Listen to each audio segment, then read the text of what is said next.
Welcome to SB Ballard Stadium this afternoon, Sun Belt football action as the 8-3 Old Dominion Monarchs play host to the 1-10 Georgia State Panthers.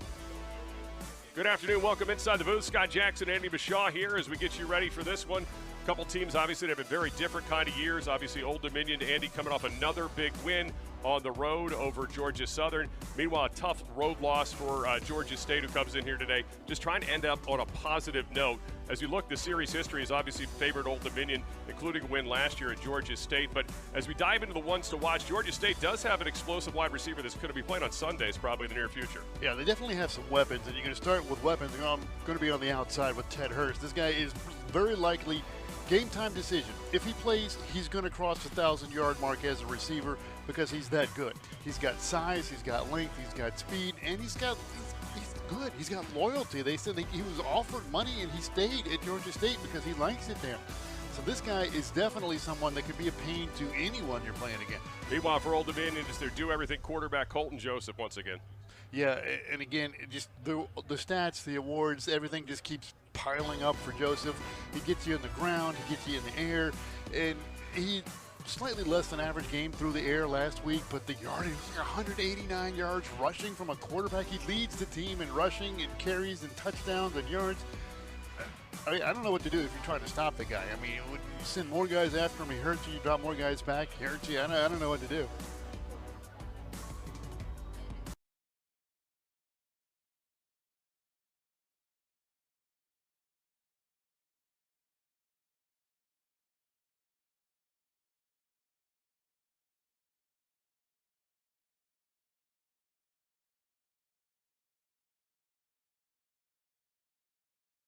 Thinks, you spread them all out. They think, when you spread them out and put a lot of receivers out, you want to throw it. Not always. They want to spread you out, make you cover the entire width of the field, and then gut you up the middle.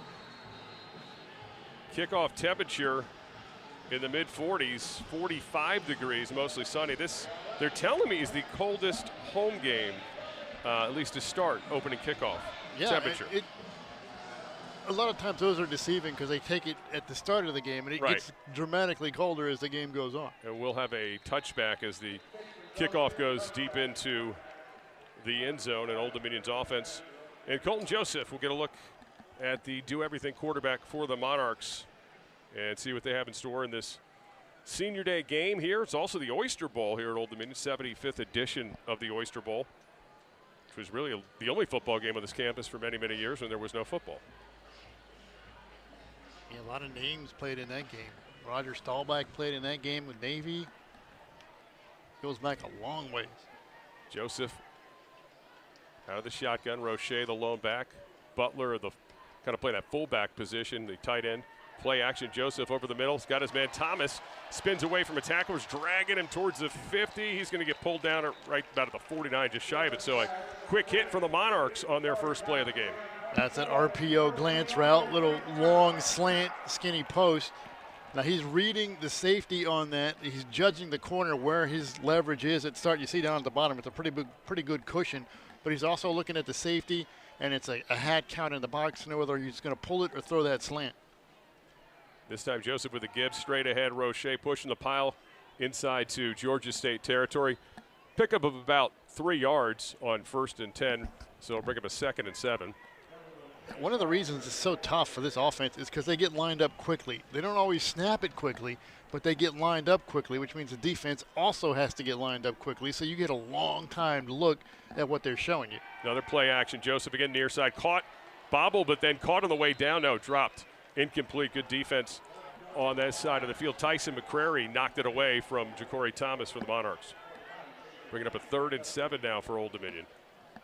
And it was interesting talking to Del McGee about what you just said. You've got to, as a defense, make sure you're getting up lined up quickly too, Andy, because you can get caught if you're not. Even though they may not snap it quickly, you still have to be lined up quickly, and it keeps you from getting into weird-looking, exotic shapes. Joseph's got a little pressure on him. He's going to roll to his left, looking downfield, throws across, and underthrown, incomplete, trying to get Jalen Butler, the tight end. So Old Dominion's going to send out the punting unit. So if you're Georgia State, you got to be happy with this start. Yeah, box one checked. Now, as much as you can look at it on paper and go, wow, this defense has been beat up and they're not very good and the rankings are bottom of the country, bottom of the conference. This is the same defense that held James Madison to 14 points earlier this season. The same Madison put 63 up against the Monarchs. Yeah, it's an amazing performance. We'll talk more about the season that has been Georgia State's as Javon Robbins is going to circle under and call a fair catch. So Georgia State's offense will take over 1st and 10 at their own 16 after a 35-yard punt from Ian Brandt. Not quite able to pin him within the 10.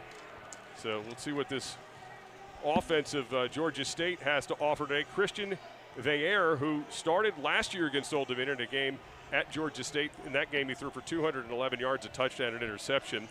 He gets a start today. Well-traveled, experienced quarterback, fifth-year senior, 6'4", 220. Mostly operates in the pocket, but you saw last week against Troy, Andy, he can run when the play's designed that way. Robinson to his right. Play action, quick pressure. Dumps it off to the tight end, Waddell, and he's taken down by Seth Nawatalo, who throws him out of bounds after a pickup of about 3 yards. Yeah, the quick pressure from Colbreth on the linebacker. He came off of that edge unblocked in a hurry. Now, that design is to kind of fool him, to slow him down, but he didn't slow down at all. It's a pretty good play just to get rid of it for Veillere and to get anything. Yeah, Wade Dolan, big guy, 6'5", 245, the tight end. Veillere now push Jordan Simmons to his right. Give to Simmons going left side. He's got some space. He got the first down. So he gets taken down at the 29-yard line. So good pickup on 2nd down and a new set of downs for the Panthers. Simmons averaging almost 6 yards a carry. Out of Akron to transfer. He can hurt you too. I mean, this team is stumped up in the backfield there. That was blown up by the Monarchs.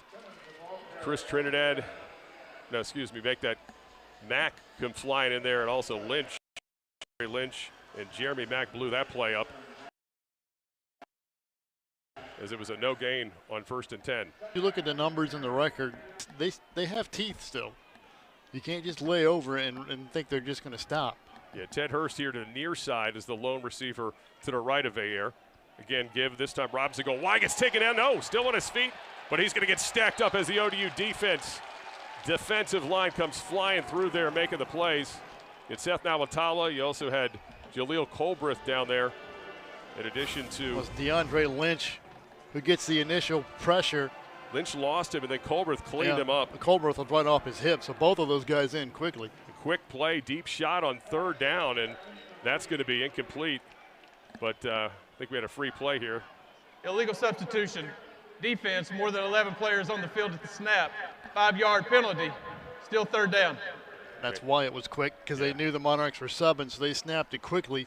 Get a free 5 yards there. So it's now still 3rd down, but they move it 3rd and 13 instead of 3rd and 18. So ODU's. Again, I'm doubling Hurst here. Defense got caught up in that one. Get Hurst to the left side of Veillere. Veillere rolling left. Gets taken down. The sack. The Monarchs once again coming through. Hunter Malecki. Top sack team in the Sun Belt, and there they are again.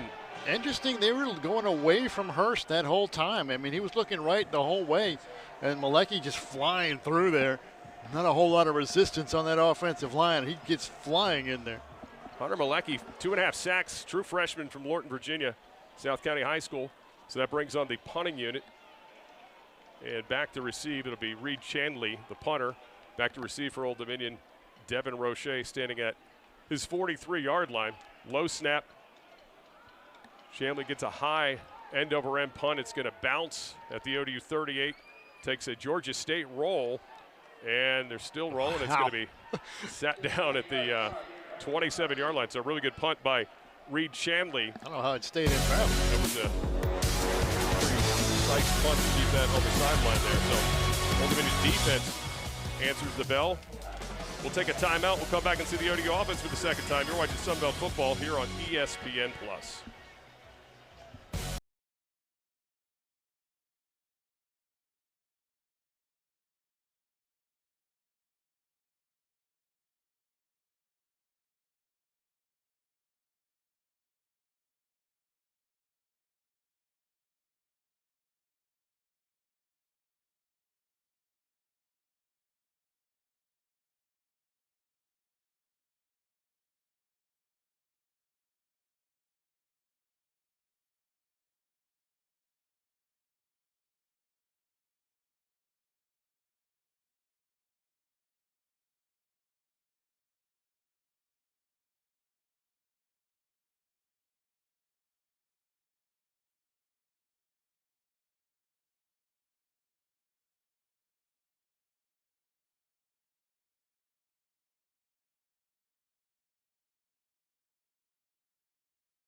Inside SB Ballard Stadium, Cornblaw Field, as you get a look at Del McGee, the head coach at Georgia State, his second season. Coach McGee yesterday talking about just how this is one of those seasons that really was tough start, real tough schedule. Yeah. Played Ole Miss out of the gate. You had Vandy on that schedule. I mean, they played some big opponents, and it took its toll health-wise. Played Memphis in the second week as well.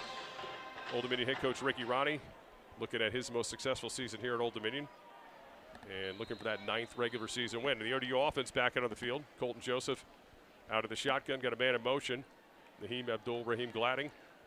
Play action, throws it. Caught by Trey Brown, who spins off of one tackler and gets it out of bounds towards the 30-yard line.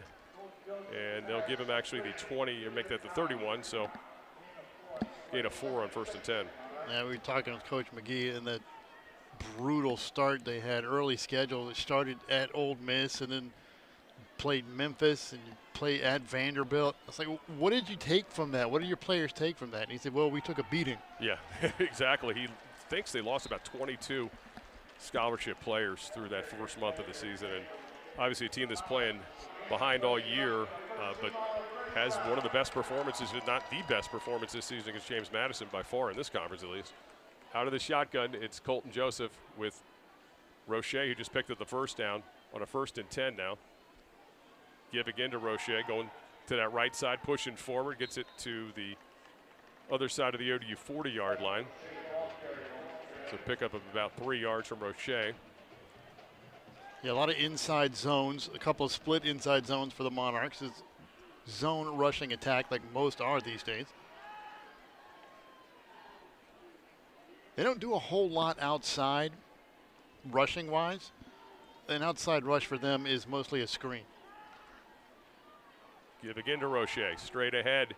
He's going to get to the 43-yard line, so coming up about 3rd and 5 for the Monarchs. There's another 3rd down test here for the Monarchs, who, as good as this offense has been, have not been stellar on 3rd. Yeah, just 7th in the conference. Deep shot from Joseph, and that's going to be a flag as the DB got beat by Ja'Cory Thomas and just started grabbing on. And that was an easy one for the officials and the fans here as Tyson McCrary, the true freshman, got caught for the PI. Defense number 32, 15-yard penalty, automatic 1st down.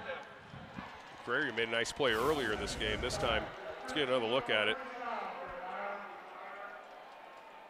And there's not much there, but it was enough because it was visible. It was visible. We'll call it that. Because he from coming back to the ball, but the ball's a little underthrown. Who knows? If that's not underthrown, it's definitely not a flag. But he had a hand around the waist, which is very visible, and you're going to get that call most of the time. Play action. Joseph loading up, throwing behind Brown, incomplete. He takes a shot in the chest.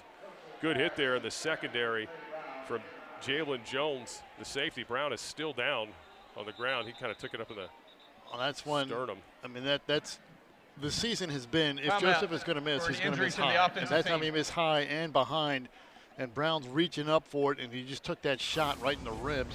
Get another look at it here. So, yeah, as you said, behind him, and then coming across, he wasn't seeing it. Tough shot. We'll take a timeout as they tend to Trey Brown on the field. Scoreless here in the early part of the first quarter from Old Dominion.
Good news during the timeout, Trey Brown was able to walk off the field. Let's get another look at that play. Yeah, it's another one of these deep slant glance routes. I mean, it's high and behind. And you can maybe make a case that Jones is a little late coming over. I mean, like 10 years ago, nobody even blinks an eye at that. But now it's like we got to look at everything. Hopefully, you think it's just he just got the wind knocked out of him because he took that one right in the solar plexus. But he got up and did walk off under his own power. But when Joseph misses, that's been the miss this season. He sails it. It's high, and that time it was high and behind, and that is the worst place to be if you're a receiver. All right, 2nd and 10 from the 43-yard line of Georgia State's Old Dominion's second drive of the game. Sidney and Bandasor has replaced Brown in the lineup. He is split to the far right. Gibb, again, spinning around is Devin Richey, getting 2 yards, but boy, he had to work for it. Maybe just a yard, actually. Going to mark him down at the 44-yard line. Wow, just picked up a couple there. So third and long again. Jones is the guy that's coming down to make that tackle from a safety spot. So Jones is keeping his team right in this thing. Now, he's the only safety back deep here. This is an interesting defensive look. He's second on the team in tackles behind Josiah Robinson, the linebacker. Joseph, third down. Back to pass. He's going to get hit and dropped. And a loss and a big sack there shooting off the edge was Josiah Robinson. We just mentioned his name. Him. Yeah, he heard you. He came flying in there. And Robinson, for him, that's just sack number 2 on the season. Yeah, a little stunt. Yeah, stunt on the outside is he comes around the edge. You got one guy going to the inside, jams up that tackle. There's no help because the running back is out on the route. So he's coming untouched on that edge. Only his 2nd sack on the season, but his 8th tackle for loss. Brandt punts it away. Back to receive is Javon Robinson. He's going to fair catch it just inside the 10-yard line. So that is where Georgia State's second possession will start. Actually, they'll mark it at the 10. So 1st and 10 for Georgia State. The Panthers with 8:03 to go in this opening quarter. Both teams a little sluggish here to start. Old Dominion's offense with 2 possessions. We'll see what the Panthers have for their second possession with quarterback Christian Veillere. That's something, too. Old Dominion has not given up a lot of sacks this year. And that's only the 16th sack that they've given up. That's 2nd in the conference, 26th in the country as far as giving up sacks goes. And that was clean pressure. That's a group that, of course, has played the entire year together. Back to pass, Veillere over the middle. Got a man, and it's caught, of course, Hurst for the first time today. Ted Hurst catches the football for a 5-yard pickup on 1st and 10. Little hitch route. It's something to get Veillere. It's a quick throw, a short throw. Get him in a little bit of a rhythm and get Hurst involved in this. Simmons remains in the backfield. We got whistles, and I think we got a false start. We were talking about this as well with Del McGee the other day about the penalties, right? It's like the things that have hurt his team. Offense. When you number get positives 74. going. 5-yard penalty. Still 2nd down. So. It's a game of inches. It is. And penalties at bad times can cost games or cost drives. You think it's a few little mistakes, and they could have won that game against James Anderson. 2nd and 10, Veillere throws it behind Hurst. Did he catch it? I think he did. What a great catch. You can see why people think he is a NFL talent. 6'3", 195 from Valdosta State. He's been at Georgia State for 2 years. Preseason Sun Belt first team, and a great catch for an 11-yard pickup. An NFL frame, and you see the catch radius on that one. Not a super accurate throw by Veillere, but he made the snag anyway, fall in the other direction. He's got huge hands, too. Like you see, the ball just disappears when he catches it. There goes Simmons from the left side, and that's going to be a pickup of 4 yards, bringing up a 2nd and 6. Tell you what, you look at the records on these squads. I mean, there's still pride there on that Georgia State side. Those guys are still out there playing for each other and playing for themselves. And the longer they hang around like this, the thicker that pride is going to get. Yeah, they were in the game at Troy into the 4th quarter last week, and they've been in a lot of games with just, again, mistakes, not being able to finish have been issues for them. And give again to Simmons. Going to get stacked up, and that ODU defense going to make him shy. He's going to bring up a 3rd and about 5. Now, it's been the battle. Nobody's picked up a 3rd down yet. Seth Nawatala getting in there among others. Monarchs 0 for 2. Georgia State 0 for 1. So 3rd and 4 officially here, as Veillere is going to send 2 receivers to his right, 1 to his left. Tayron Milton.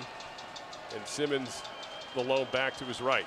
There, looking left. Now scrambling to his left. Over the middle and high and incomplete through the hands of Simmons. Ooh. That was dangerous. Went through the hands of Simmons, and a couple of ODU defenders there had a shot at it. But that will It's end a simple this series. 4-man rush. No real pressure.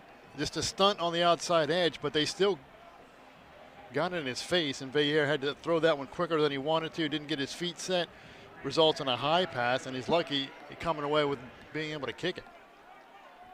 Devin Isles had a shot at it, but unable to get it. So here comes Reed Chanley for the second time. And back to receive for the Monarchs once again is Devin Roche, standing at his own 29.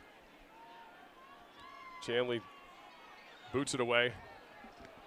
This one a little bit lower than the last one, but it's going to go way out of bounds. This time he didn't hug the sideline nearly as well. We'll see where they mark him. The refs are still running to mark this.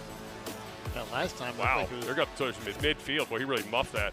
Yeah, 46-yard line. So Old Dominion will have great field position to start their third series of the game. 5:50 to go with this opening half. You're watching Sunbelt football here on ESPN+.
Get all of ESPN college football all in one place. The all-new ESPN app.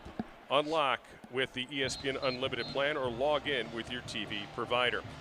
We've got a scoreless first quarter here at Old Dominion. Scott Jackson, Andy Bashaw here with you. 5:50 to go in this opening half. Third drive for the Monarchs will start with very good field position at the 46-yard line of the Georgia State Panthers. Colton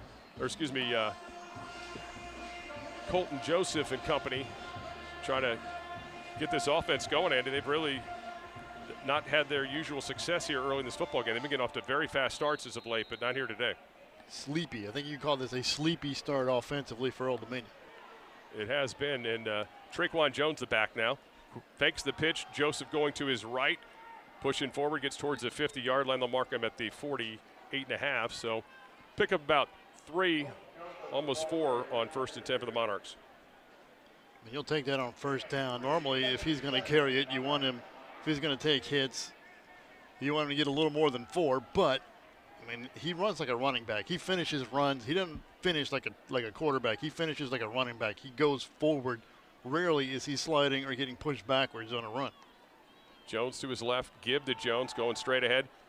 Gets about a yard to get it to the 49-yard line of Georgia State, and that'll be it. So Old Dominion with another one of these third downs coming up. We were talking about their third down issues on this season. Just 7th in the Sun Belt, 63rd in the country at 40.7%.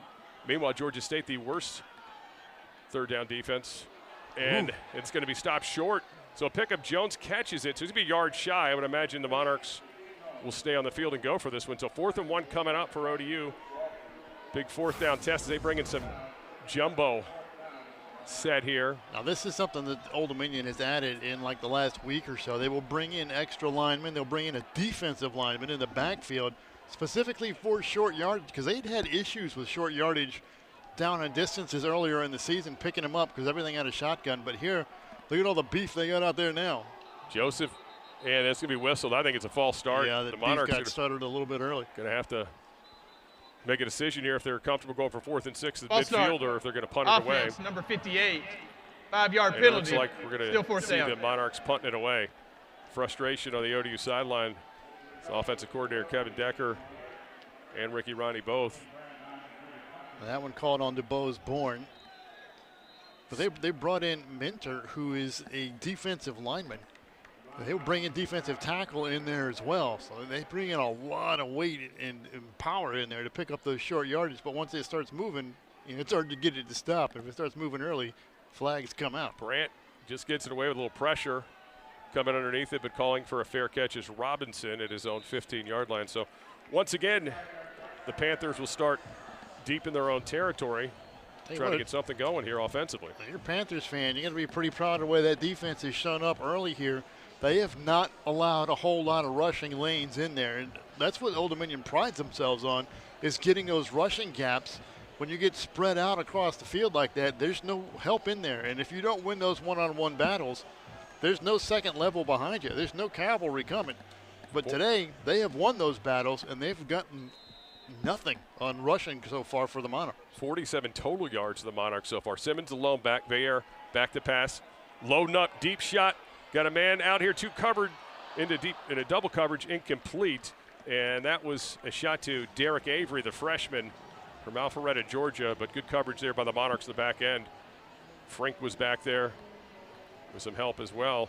Well, that they saw a single high safety and said, we're going to take a shot. That was a shot play developed all the way. Carter trying to get down behind him. And really, it wasn't a terrible ball, but the coverage caught up pretty well. The safety got back there. Simmons going to go left side, get a few up to the 20, make it the 19. So 3rd and 7 coming up. Just 19 total yards so far here for Georgia State. This is their 3rd possession of the game. So ODU and Georgia State both make heavy substitutions here for this big 3rd down. 3.5 to go in this opening scoreless quarter.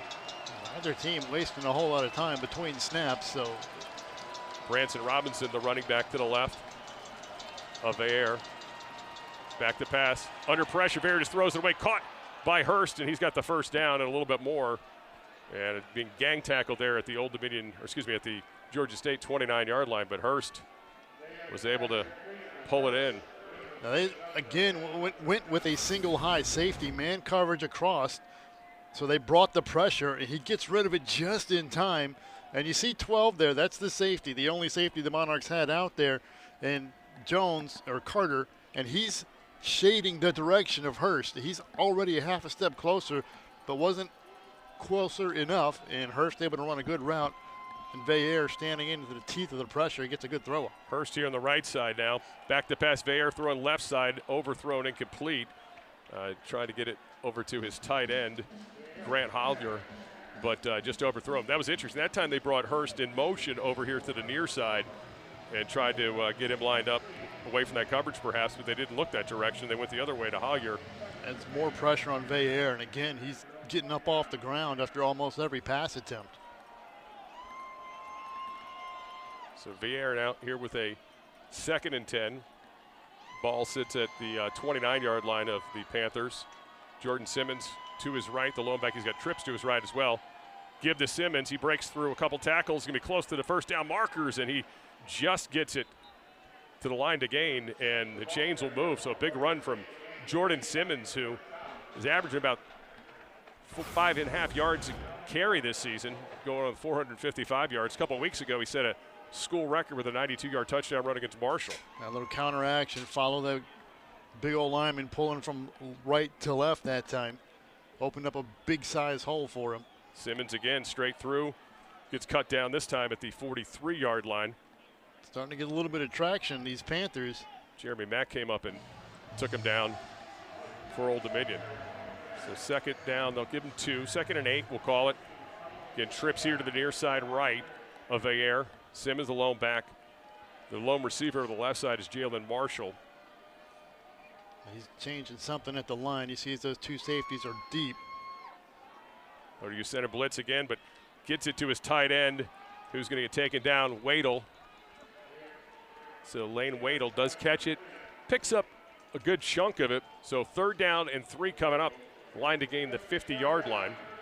He may have checked to something short because he saw that they were playing 2 deep safeties and there was zone underneath it. So you just check up in front of that zone, take what you can get and make it a 3rd down and manageable, and also keep your running back in to help keep you standing upright, and a good pickup. Hurst is in the slot here to the right of Veillere. Christian Veillere out of the shotgun, back to pass. Got time this time. Here goes a late blitz, hits him, and ball's incomplete. And a big blitz from Keyshawn Thomas late created that for the Monarchs. Yeah, Thomas on a bit of a kind of a crossover blitz. He's coming from outside into the middle through the A gaps. Here's one coming from, see the little stunt pressure on the outside. He crosses over with the edge. It was tipped to the line of scrimmage too by the end. I believe that was Forbes over there that got his big paw up. So again, though, he's got to throw that a lot earlier than he wants to. They're going to have to keep Simmons back or keep a tight end back or somebody to help with the protection because he's not having any time to throw the ball.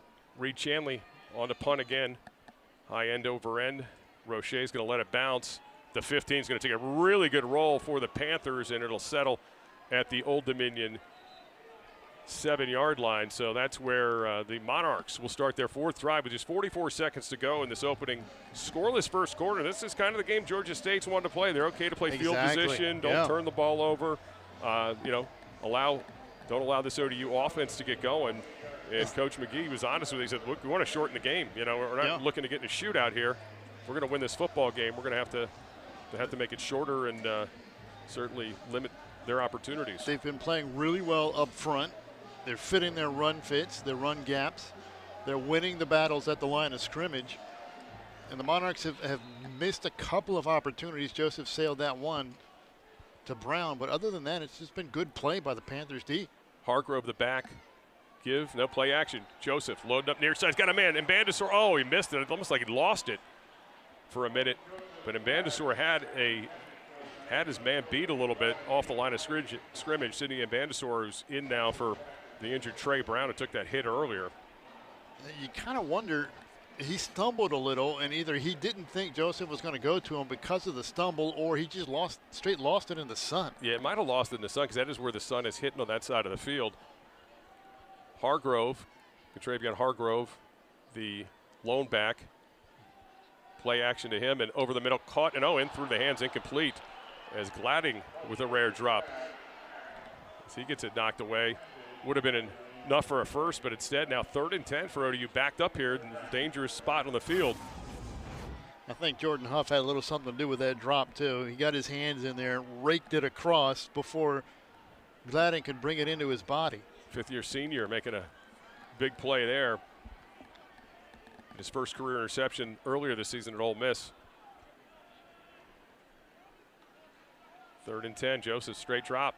Looking over the middle again, underthrown, incomplete of his intended receiver, who was his tight end, Dawson Johnson. So the Old Dominion offense with a quick 3 and out. I mean, they had the ball with 40 seconds when they got it. Yeah, only burned 12 seconds of the quarter, and then coverage is good again. I mean, it was right off of his back hip. I mean, that was not the most accurate ball from Joseph, who, as great an athlete as he is and can't hurt you, occasionally he will go through bouts of inaccuracy. And we've seen it a couple of times today, but the coverage is right there too. Ian Brannon, Javon Robinson back again to receive on the ODU side of the field. This is a short punt. It's going to hit at the ODU 38, but bounces for ODU and covered up there by Robinson nicely, but the best field position of the day. First time in ODU territory, as a matter of fact, for Georgia State when they start this possession with just 21 ticks to go in this opening quarter. So big opportunity here for this Panther offense to strike first. I mean, we've had how many drives, how many possessions we've had? This will be the 4th possession for Georgia State, and Old Dominion's already had 4. So you're looking at 8 possessions in the first quarter.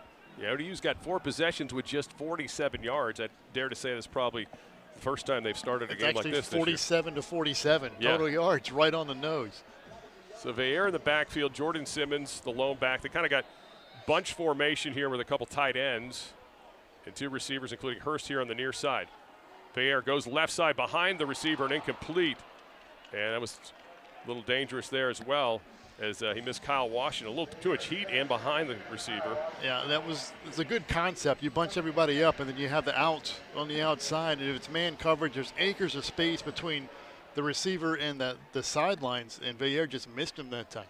So trips to the left, and Ted Hurst here to the right side of Veillere in this formation with Simmons the lone back to his left. Shotgun snap, looking left, trying to set up that screen. Crutchfield misses a tackle, and up the field and taken down was Javon Robinson for a pickup of about 5-6 yards on second down. You got a missed block and then a missed tackle, so you gain something out of that. But flag though, so we'll wait to see what the call is here. This is the end of the first no period. Flag, just a end of the quarter. So that's the final play of the first quarter, and it'll be a big 3rd down and 5 coming up for Georgia State. When we come back, scoreless so far, good one here. A defensive battle between Old Dominion and Georgia State. You're watching Sunbelt Football here on ESPN+.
SB Ballard Stadium at Corn Bluff Field. Ted Hurst, you see there, the one to watch today for Georgia State. Started the day 72 yards shy of a 1,000-yard season.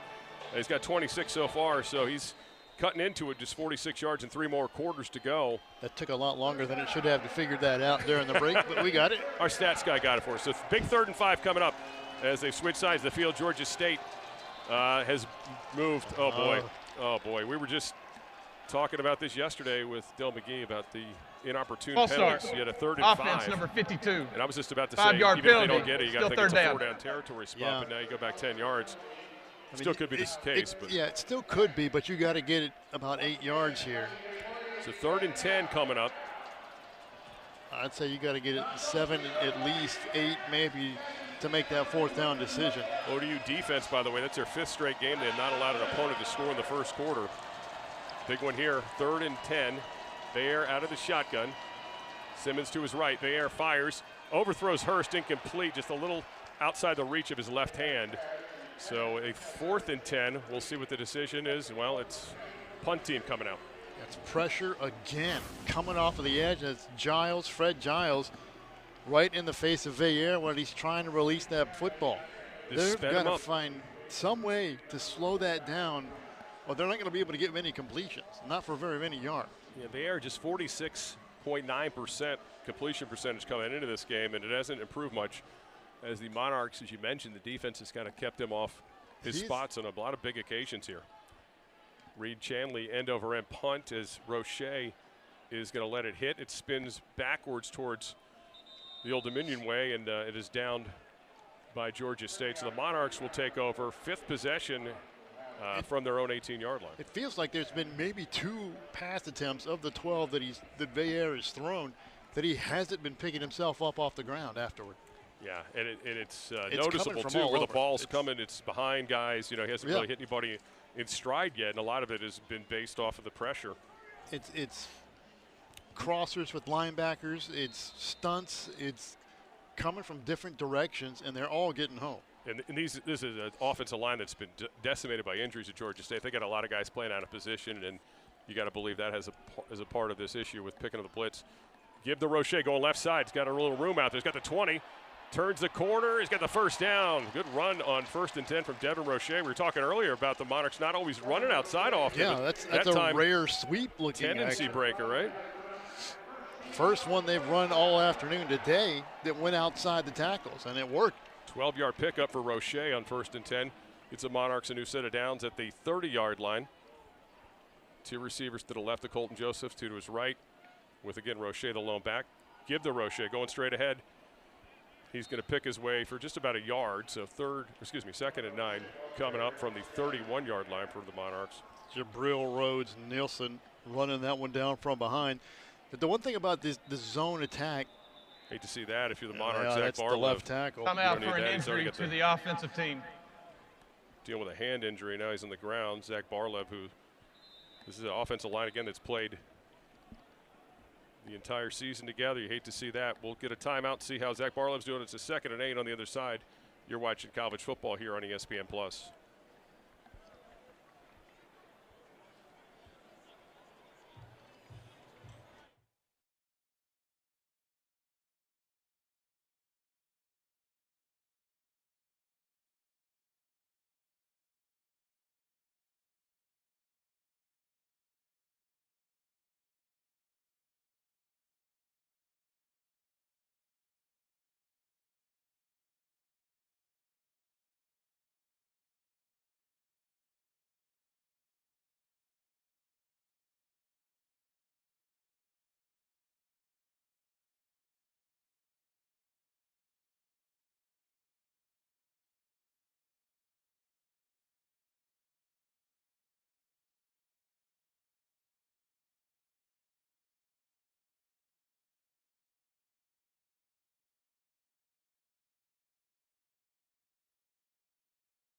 Game here early, second quarter. Zach Barlev, the Old Dominion left tackle, you see here on that run play that Devin Roche got rolled up on and had to leave the game. We'll see if he gets back out there, but he did walk off gingerly on his own.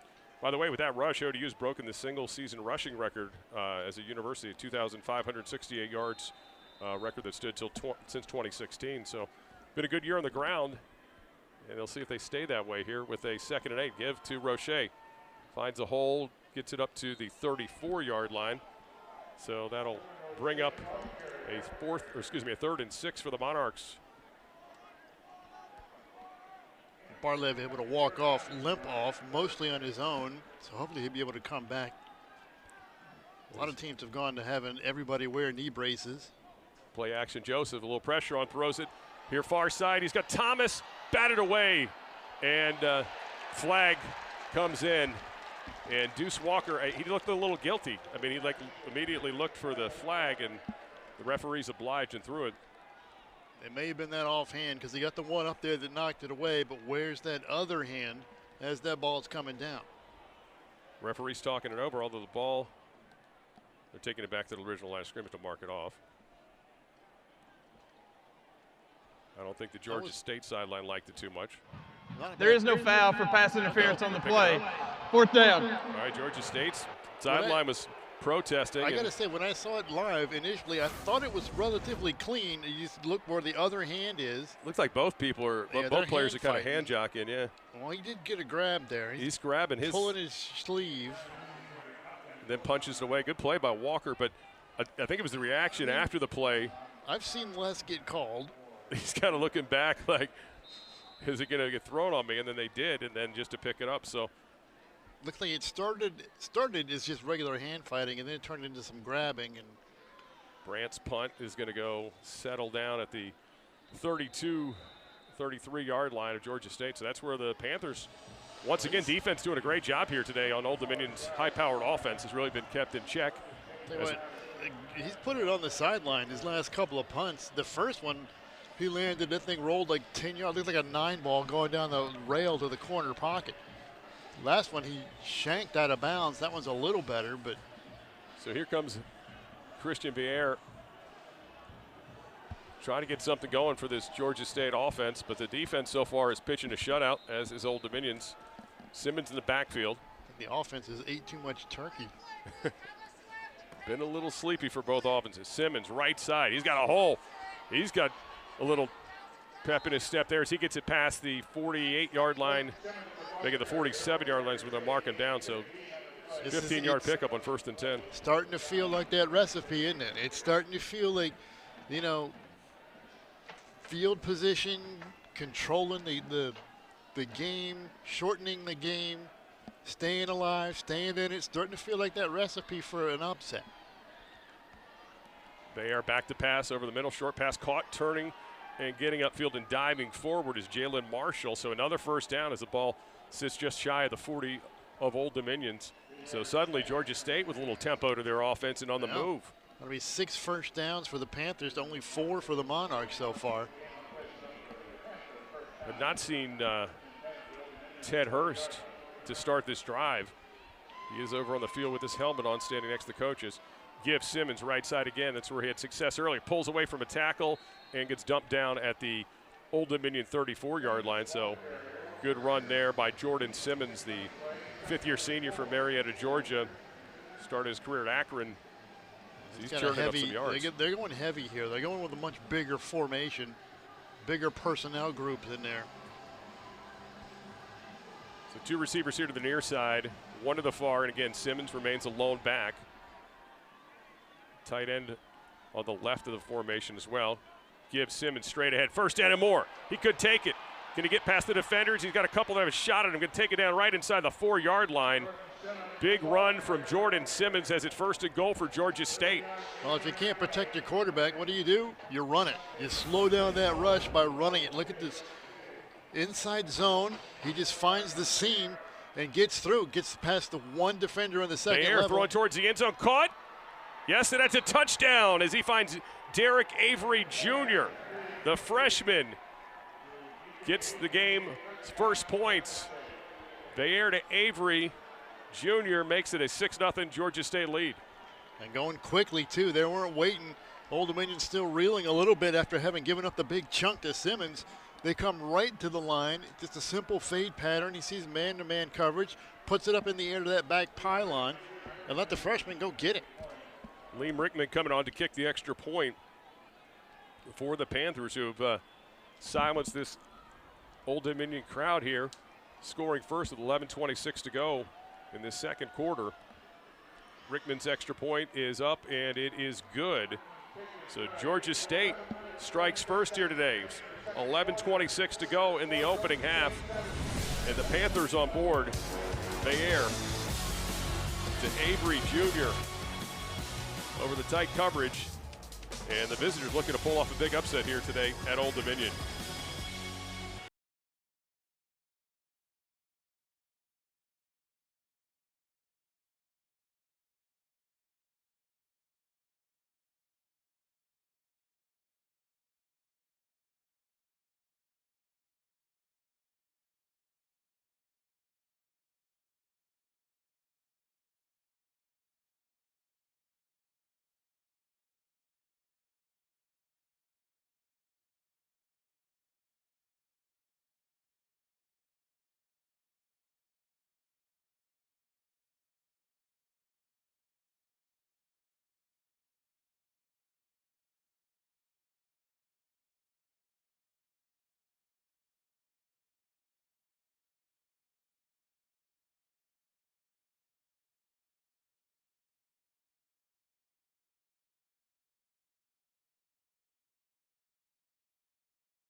All right, let's take a look at what set up that score. Here's the rush by Simmons. Watch the good blocking up front. They get to the linebacker. Easterly in the middle. The safety overruns it just a little, and that's all it takes.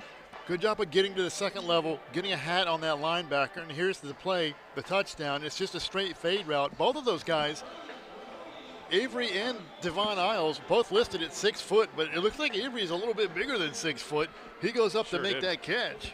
Yeah, Derek Avery Jr., the touchdown reception, capped off a 5-play, 67-yard drive that took just 2 minutes and got his first points in this football game. And for Avery Jr., that's his first college career touchdown as well.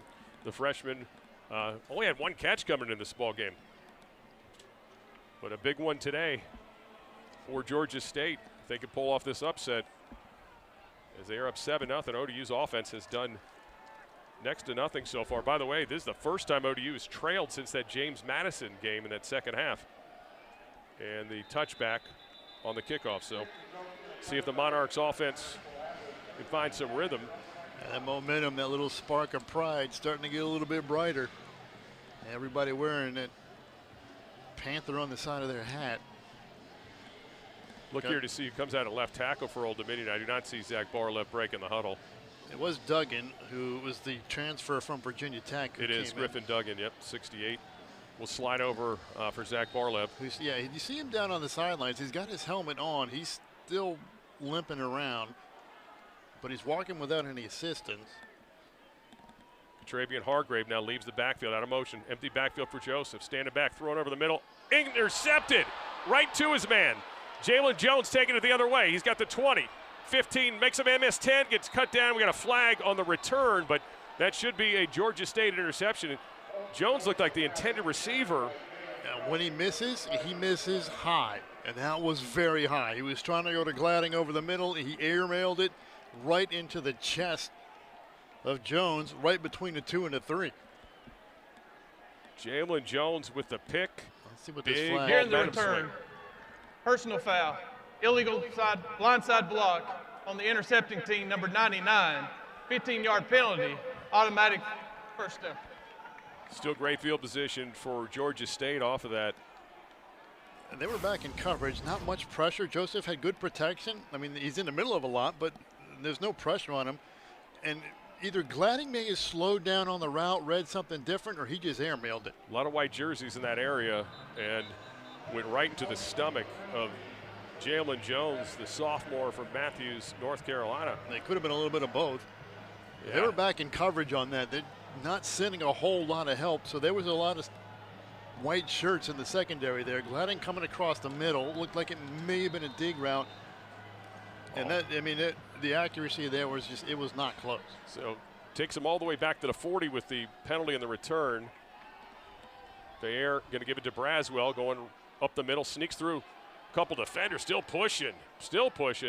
Now Atal and a couple other Monarchs finally bring him down after a pickup of 8 yards. But boy, look at the energy on that Georgia State sideline across from us, and the coaching staff fired up. These players now, they're playing tempo now, doing the opposite of what they said they wanted to do. Braswell's got the first down and more into the ODU secondary, finally cut down by Carter after he gets the first down at the 21 of the Monarchs. And again, going fast, Georgia State and suddenly finding some tempo with this offense. It's got ODU's defense on their heels. Yeah, you can see they're not entirely set yet. Give to Braswell, straight at the middle. This time he gets taken down after a minimal pickup. Good defense in the interior that time by Old Dominion, and the good job by Gibson. Javen Gibson had him wrestled down after just a yard pickup. So 2nd and 9 now as Georgia State's trying to pay off the interception. Bears got a bunch to his watch left. Hurst here. He's by Hurst himself. is isolated up to the right side there. Back to pass Thayer. Now he's under a little bit of pressure, rolling left.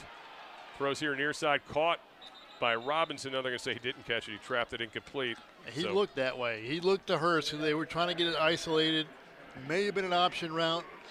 He kind of chucked it up, and it wasn't there. The coverage was pretty good, so then he kind of bails out to his left. It's a big 3rd down coming up here for this Georgia State offense. Officially a 3rd and 8. Back in the backfield is DJ Braswell once again, who's been on this series. Again, Hurst up to the right side of the screen. Look at the pressure they're showing now. With Thayer. And he's going to change the play. protection. Veteran quarterback, 5th-year player, and they're going to burn a timeout. Yeah, play Panthers clock. didn't like Timeout. something. The play clock Georgia was coming State. down. And that is their first charge timeout of the Notice half. that they didn't show that quick. They 30-second waited timeout. until later in the play clock, and then they all collapsed down so that you don't have a lot of time to adjust. He's trying to adjust the protection, maybe change the play, but at that point, play clock's running down on it. You got to use that timeout. You're talking to Coach McGee the other day about Christian Thayer, who has not played much this year, but he said what he loves about him is his preparation's the same no matter what. Has been his role this season, and obviously played a lot of football. In 5th-year senior. And he's played the Monarchs before too. Yeah, played the ODU last year. He went to 27 of 40 with an interception and a touchdown, 211 yards. It wasn't a stellar numbers game. It was a game that was kind of like this. I mean, right. It's a lot of defense and sleepy offense that went back and forth until the last possession. Suddenly, Panthers had a 7-point game and had a chance and were driving. They got a strip sack on the last play of the game that sort of iced it for them. 3rd and 8, big play here with Simmons now in the back. Play action. Bear trying to go to Hurst. Overthrown, incomplete behind him as ODU was rolling coverage that direction. And here comes the field goal unit. Yeah, Jerome Carter, the safety, he's flying over there. He knows exactly where number 1 is. And he's moving that direction at the snap. There wasn't a whole lot of space to fit that ball into, so he was trying to put it up into a space where only Hurst could go get it or nobody could. Liam Rickman on for what will be a 36-yard attempt. This has been a bit of an adventure for Georgia State. Yeah, field goal unit has not been great with 2 kickers. Rickman, though, puts this one up and through. 10-0. Panthers turn the Colton Joseph interception into 3 and have a 10-point lead with 9:51 to go in this opening half. A shocking start here as Georgia State, looking for just their second win of the season, will be their first in the Sun Belt, leading Old Dominion right now with 9:51 to go in this opening half. You're watching Sun Belt football here on ESPN+.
At SB Ballard Stadium, you see the Gadif Temple of Shriners here for today's Oyster Bowl. That is the charity that puts on this event. Of course, for many years with no football here at Old Dominion, this was a neutral site event for different colleges that would come in here and play. But when the football obviously came back to Old Dominion, they kept the game, kept the tradition going. And usually the final home game of the year is the Oyster Bowl. And today it is a 10-0 lead for Georgia State. Seen some pretty good performances over the years in this game since they brought it back. Taylor Heineke had some good runs. Saw Trey Hendrickson. Low kick picked up by Jones. Jones straight ahead. He's got the 20. Hits a wall there, stays up somehow. Dives towards the 28. Thought he was going down. He took a big hit. Didn't go down. Gets it to the 29. That's where Old Dominion will start 1st and 10. See if he is okay. It might have just been instinct, but they're going to probably have to look at Traquan Jones. It took a heck of a shot. I think he ran into his own guy. It might have been Ramey that he ran into. All right, this offense for Old Dominion has got to wake up soon because they're gaining momentum on that other side in all the white. Because at this point in the season, you know, game 12, I mean, they're playing for nothing except each other. So they're going to give him the 28-yard line. 1st and 10. Roche empties the backfield, goes in motion straight ahead. Joseph, he can't get loose. He gets stacked up into the big teeth of that defense. It's Bishop Thomas making the tackle. It's going to be a pickup of about 1, so 2nd and 9. Not been a whole lot of push up front, and losing Barlev is not going to help him. Yeah, Barlev, I think his day is over. Low snap, Joseph picks it up. Now he's under pressure, spinning out of that pressure, looking downfield, throws it out there to the intended receiver, and it's going to be incomplete, was Gladding. So ODU continuing to struggle offensively, and now this Georgia State defense starting to get the heat on Colton Joseph here these last couple of snaps. You know, the snap not clean, the exchange is a little rough, and then Joseph doing everything he can. He spins out of there. So Barlev is officially questionable to return. Same with Trey Brown, who left earlier in the game. Wide receiver took a shot in the sternum. So 3rd and 9 here for Old Dominion, down 10-0. 9:18 to go in this opening half. In a game that all the points have come here in the second quarter, all by the Georgia State Panthers. Barlev went to the locker room and came back. Joseph here, 3rd and 8. Delivers into some coverage, caught by Mbandasor, 1st down. Gets it over the defense and into the seam just to advantage. For a great job by him. That was a big play. That could have been a very big play. We'll see how this thing turns out. That's a tough throw. You're right. He's got to get it over the front level and in front of the second level. That's a tough throw and a big play on third down. Big catch from Sidney and Vandesor, just his 5th reception of the season. This time Joseph keeps going right side, makes a man miss. He's got the 50, still on his feet, spins down, dives for another first down for the Monarchs. Joseph gets up after an 11-yard run. So the ODU offense for the first time this half into the Georgia State territory. Let's get another look. Joseph makes the man miss, and then right here takes a pretty good shot, but is able to get the first down. It's McCray, the freshman, his name's been called a few times today. Yeah, Tyson McCray's had a day. So here, 1st and 10 ODU at the 46-yard line of the Panthers. This might already be the most successful drive they've had today. Gives it to Roche, straight ahead. He's got room. He's got the 40, 35, inside the 30, taken down to the 25-yard line. Big run on 1st and 10 from Devin Roche as the Old Dominion offense, the deepest penetration they've had today. Tell you what, that was kind of iffy too, because it looked like Joseph bobbled the snap a little bit as he was trying to hand that off, but the rushing lane was there. He got it off, and Roche took it the rest. This crowd starting to get alive here too. They're seeing the ODU offense finally getting the move. This time again, straight ahead. Joseph spins out of a tackle. He's got the 20, pushed out of bounds at the 19-yard line. So good pickup of about 6 on 1st and 10. That's the same thing they ran a couple of plays before. They put Roche in motion. That's a quarterback power because he's following the left guard coming across, pulling, following him right through the hole. Now they will use that to set up something else later on. And maybe they'll just flare it out to Roche or fire one deep once the defense falls asleep, thinking he's going to run it every time. Hargrove in the game now. The back, give the man they call Bull, goes left side. He's got some room. He could get in the end zone. Oh, tripped up at the 5-yard line, 4-yard line. They'll give him. So good run by Bull Hargrove. So it's a 1st and goal to goal. Look at the patience, reading, seeing the hole, exploding through it. Just getting tripped up. Hargrove stays in the game. Catravian Hargrove had a 3-touchdown game last week on the road at Georgia Southern. Ran some direct snaps to him.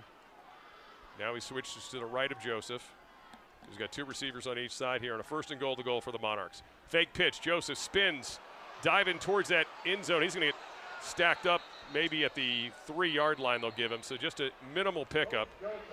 That's a little dangerous. Here quarterback turning your back to the defensive line like that. Well, here comes that package they tried earlier, the short yardage where they jumped off sides. Here comes the extra lineman and a defensive lineman. And again, last week you saw some of these direct snaps to Hargrove. Yeah, this formation, they scored a couple of times on the Wildcat direct snaps to Hargrove. But he's not this time doesn't look like he's going to take the snap at least. Joseph with his jumbo formation takes a snap. He's going to follow some blockers, not going to get very far again, and taken down. They'll give him the 2-yard line. One of the Georgia State players lost their helmet to come out of the game for a play. That's Josiah Robbins. That's pretty significant. That's your best defensive player. Well, the good news is it wasn't, for the Monarchs anyways, that it wasn't taken off with a hands to the face. So again, this jumbo formation to the left. Joseph empties the backfield. It's just him back there. Hargrove is here to the right side. Now it's a pass play. Oh, and Joseph just totally missed his man. I think that was supposed to go he was to looking the big guy. The defensive tackle who came in. Yeah, it was supposed to be thrown to. That's Minter, I think. Yeah, Minter. Ladarian Minter was the intended receiver, never had a chance, so ODU's going to have to settle for a field goal. Well, it's 2 things. Minter, one, turned the wrong way. He's going to turn towards the end zone, and then Joseph's got to throw it towards the end zone on that upfield shoulder. So neither one of them did right that time. It was not a great throw because he was wide open. But he's got to turn that more towards the end zone. He kind of went and then turned backwards. Yeah, the freshman appeared to be a little confused on that. Here comes the field goal attempt. Nathaniel Eichner drills it. So Old Dominion is on the board. 10-3 with 5:34 to go in this opening half. But certainly another momentum-building moment for this Georgia State team. And you're talking about the anatomy of an upset, Andy. That's what it is, holding teams to field goals. That was big because, like you just said, Robinson had come off the field with his helmet off. That's your leading tackler, your middle linebacker who's not on the field in a critical goal-to-go play, and they made Old Dominion number 18 is now wearing number 84. Or didn't make it, as the Monarchs had the chance, and the play did not work out too well for him. I mean, I don't mind the play call there. I think it's an okay play call. You got that package. They're not really looking for it. And to be honest, Mentor was there. He was open. He just turned the wrong way, and then Joseph kind of put it in a different spot. And so neither of them was on point on that. And it goes as a wasted opportunity. So Eichner on to kick it off. 5:34 to go this opening half. Deep to receive are the Panthers, and coming up under it and taking it is Kyle Washington. He's going to go wide, dives forward, gets the 20, just the 20 for Washington. So pretty good return after kind of a dirty kickoff that he had afield. So those Panthers see if they can keep the momentum going. Last 2 times they've touched the football, they've scored points. And obviously, if you're the Monarchs, you'd like to see your defense come up here and you get a stop, and you still got 3 timeouts plus the 2-minute timeout. Still, the best drive that the Monarchs have put together all game so far.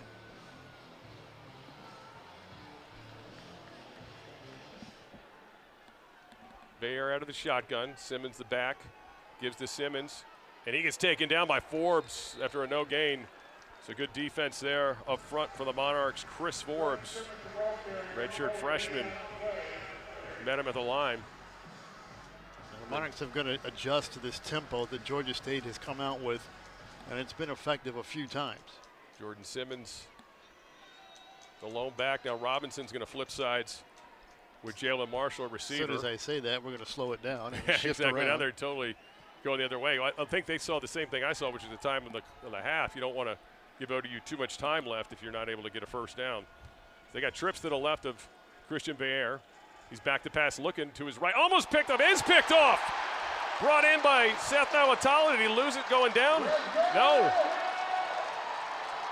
He's going crazy. The Monarchs bench is going crazy. This crowd's going crazy. Seth Nawatala. Ruling on the field is an interception. First down, Old Dominion.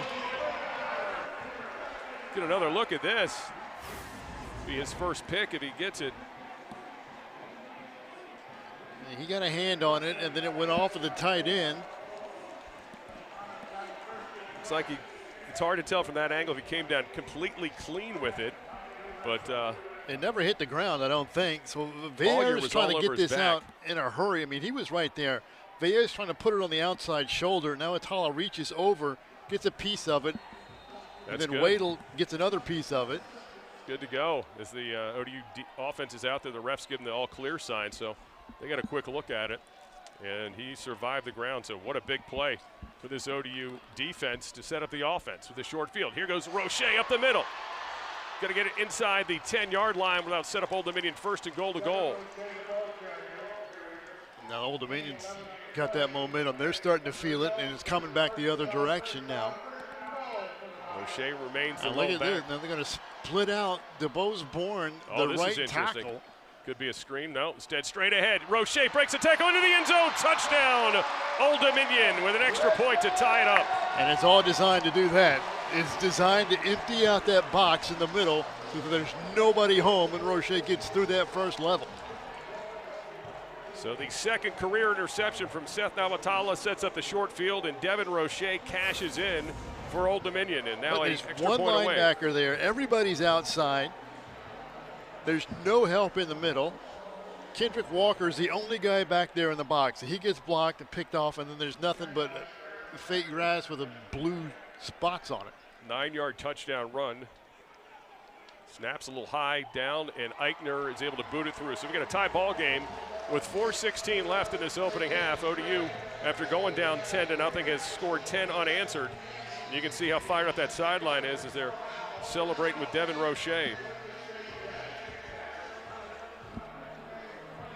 Things turned, they turned quickly We had a really sleepy first quarter for both of these offenses, and suddenly both, in part because of big defensive plays, number have found 18 life. is now wearing number 84.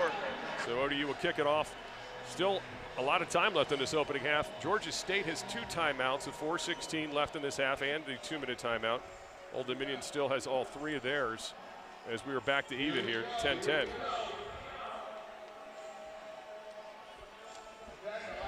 So Eichner getting ready to tee it up for the Monarchs. Back deep once again, it'll be Kyle Washington. If you're wondering, every time they mention 18 wearing 84, that's Hargrove for the Monarchs. He's switching because there's already an 18 on the special team, so you can have 2 18s. Here goes Washington's going to come under it at the 5. Cuts upfield here to the near sideline. He's got the 20, and he's going to run out of bounds and run out of real estate at about the 23-yard line. So that's where Georgia State will start their next possession. The 23. ODU defense found some juice in that last series of that interception.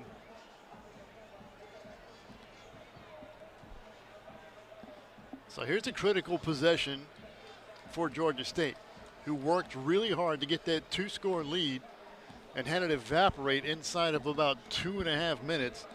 So now they have to answer themselves. They've got to buck up. They got to get that pride going again and realize they're still in this game. They are out of the shotgun. Gives to Braswell going the right side. He goes wide, cuts back up. Got a little bit of space, able to get it out to the 29-yard line. So a pickup of 5 yards on 1st and 10. This is the kind of drive. I mean, I know it's still really early here, but this is the drive that you can tell Old Dominion, look, this is still a game. You're in for a dogfight all day, or this is the drive that says, all right, I don't want to do this anymore. DJ back, trips to the left of Christian Veer.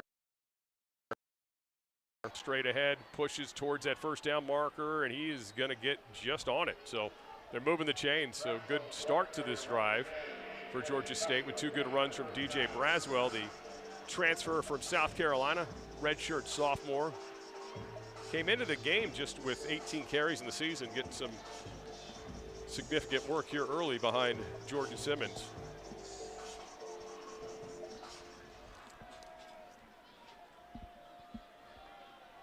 Again, Braswell, he'll try the left side this time.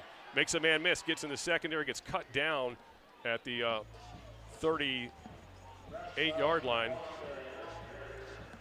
Make it the 39 they'll give him. So another good pickup on 1st and 10 of 5 yards for DJ Braswell. So the run game's starting to work for these Panthers over these last few drives. Yeah, they've got that deep stables. Braswell's getting a handful now.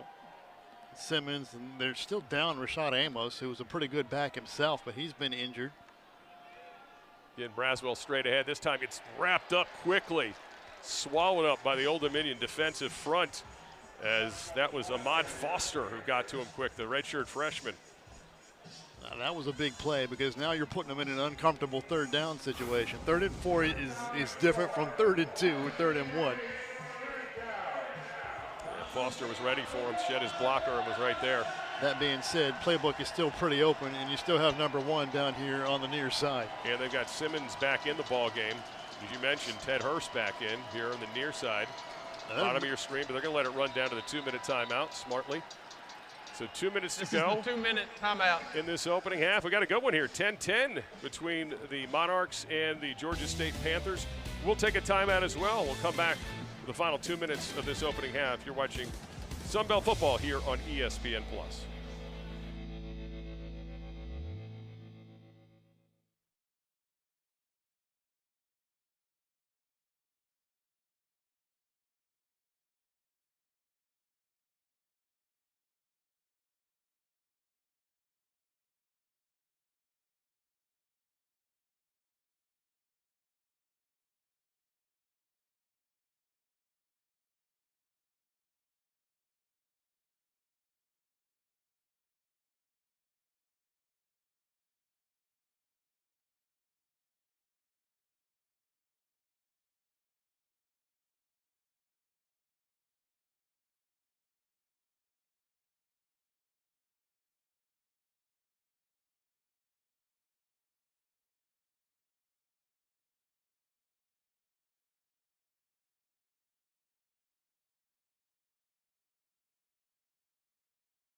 There's Seth Nalatala, first career interception at ODU, second of his entire college career, have one at James Madison. Big pick set up an Old Dominion touchdown. Now ODU trying to get off the field here on 3rd and 4. Veillere loading up, going deep. He's got Hurst and some coverage incomplete, out of bounds. Oh, they're going to call it a catch. I don't know. Woo! If he got it in, boy. It's a discussion. That is. It's a catch. It is a catch. Looked like his feet might have been out, but we'll get another look at it. Yeah, I'd like to see this one again. Looked like he was running out of sideline, but again, far side of the field. Let's check the feet out. Looked like the heel was on the line. Yeah, the heel was on the line. It seemed pretty obvious. And ruling on the field was a catch. The previous play is under video review. Yeah, Isles is right there, the safety. All he needs is one with possession, of course. Where does he have possession? Ball hits him in the face mask. He's on the, no, there's no catch there. Yeah, I think you're right. I think the heel. The heel's on the line. You can see it clearly, even if he survives the catch. He's got white tape on the ankles, but yeah, the heel hits the line. It's probably tough for the officials on the sideline, but yeah, it seemed very clear from here that he was out of bounds. I mean, the fact that he came that close tells you what kind of receiver this guy really is. Sure is. So we'll see what the replay does. This will be our first big replay review of the game. Of course, our replay ref tonight we should introduce, Tripp Self, who we've had here a few times. Tripp Self was promising us fast and accurate reviews. So I hope he delivers here. We'll see. Here's his chance. Really, I think in a perfect world in all these games, you just kind of hope there's less replay, right? It's kind of a drag on momentum and excitement if you're in the crowd. But you want to get it right, and this is what it's set up for because, years past, that's a catch. It's a huge play. And it's a good play design because they got an underneath route that sucks the corner up, so it's man-to-man with Isles. Frank is trying to catch up after the throw is made in the corner. But, I mean, that's perfect coverage by Isles. He's right where he's got to be, and still Hurst is able to make the grab. Yep. The question mark, though, as we're saying, where's that heel when does he have possession, and where's that heel? So he's up in the air. His first foot that comes down hits out of bounds. Yeah, his heel, clearly his left heel is out of bounds. A little surprised. He makes it a little tougher with the white tape on his ankles. Taking this long. But, yeah, it seems pretty obvious. But he did, by the way, survive the ground, which is really the hardest part of this whole play. We get an angle. Oh, no, we're not going to get an angle there because we've got a coach standing in the way. Remember, it was called a catch in the field, so I mean, I guess you got to throw that part out there too, right? I mean, that's kind of what you want to do. You want to call that as a catch, and then if it's not, you can always go back and review it. It just seems pretty obvious from this angle here that the heel is out of bounds. Maybe they're trying to get that better angle. I mean, it turns right there a little bit, but the thing is, can you call that definitive? Right. That's the question. That is the tough part because it was, like you said, it was called a catch on the field. Yeah, that's where you got to look at it. And these again, they're deliberating for a while there. I'm watching the replay officials down there on the field. If the heel hits first or simultaneously, or does that toe come down?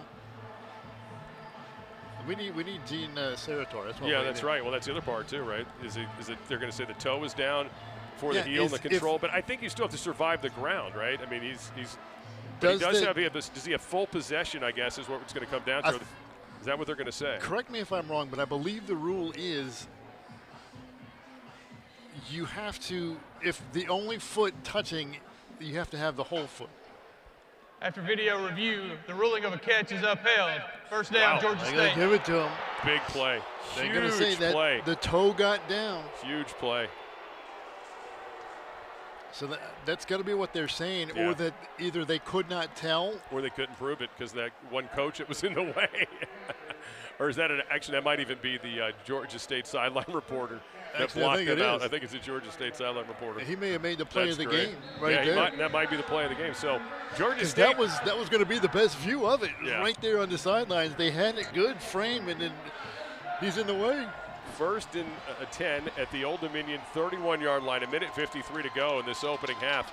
Georgia State still has 2 timeouts. Keeper from Veillere, who doesn't run a lot but gets cut down after a pickup of 6 yards. He'll take that on first down. Turned the corner, big fella started moving. So 6'4", 220, tough guy to bring down too. It had to be either they said that toe came down before the heel, or they just didn't think it was definitive enough to overturn. Simmons, the lone back. Georgia State happy to use a lot of this clock. They'll get the ball first coming out of the half as well because they deferred. Trying to get some final points here. Give to Simmons. He's going straight ahead. He's got a hole. Gets tripped up. Oh, boy, I think Mack just got enough of him.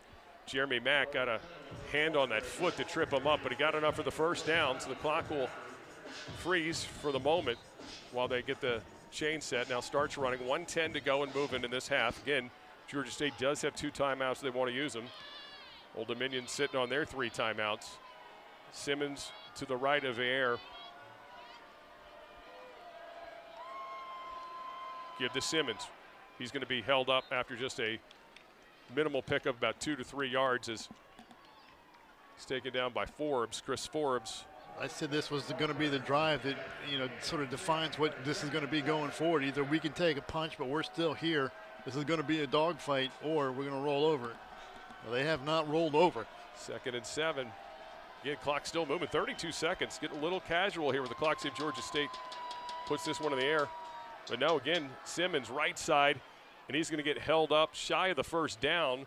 Clock is now at 20. Well, timeouts. And now a timeout being burnt. They had 2 timeouts left. They could do whatever they wanted to with it, really. So 2. Timeout. Georgia State. 3rd and 4 That's coming their up. second of the half. That was a 3-yard pickup. It'll be a 30-second timeout. Game clock operator, please set the clock to 21 seconds. So they're giving him a second back. So 21 seconds left. And they can run it again here if they wanted to. Because from here, you run it again because the defense may not be thinking run. And if you get the first down, it's going to stop, give you a chance to reset. If you don't get it, you get plenty of time to wind it all the way down, call a timeout, and have your kicker be the last play of the half. Yeah, you can always spike it as well. And if you do get the first down, you can still stop it with the timeout. If you wanted to switch up personnel or whatever, it's going to stop because of the first down. But then you're throwing from there on. I mean, you're just taking shots to the end zone. So that timeout is super valuable right now because it opens up extra pages in the playbook. So 3rd and 4 will be it. Ball sitting at the 12-yard line. They'll need to get to the 8 to get the first down. And the defense has to play run and pass here. 21 ticks on the clock. DJ Braswell now the running back. And Hurst is to the right side of the formation. Look, they got double coverage over on him. And 2 receivers here on the near. Back to pass. Veillere looking right, comes back left, overthrown and incomplete. Trying to get Derek Avery Jr. a high pass, and it was broken up as well by Mario Easterly of the Monarchs. So here comes the field goal unit with just 17 seconds left in the half. Another look at it. You see Carter at the top of the screen, Carter and Frank. Carter's been sort of shadowing wherever number 1 goes. Carter's going with him just to give help over top with Frank. So Liam Rickman once again, this time from 29 yards out. Snaps there, holds there, kick is up and misses. Wide right, wow. All of that, the great clock management to get themselves an opportunity to get the final points in the half, and Georgia State misses a field goal, and this has been a bit of a problem this year. We mentioned it earlier. Field goal kicking has been up and down through the season. They used 2 of them. They have Braden McAllister, who's hit from 60, but he's only 2 of 7.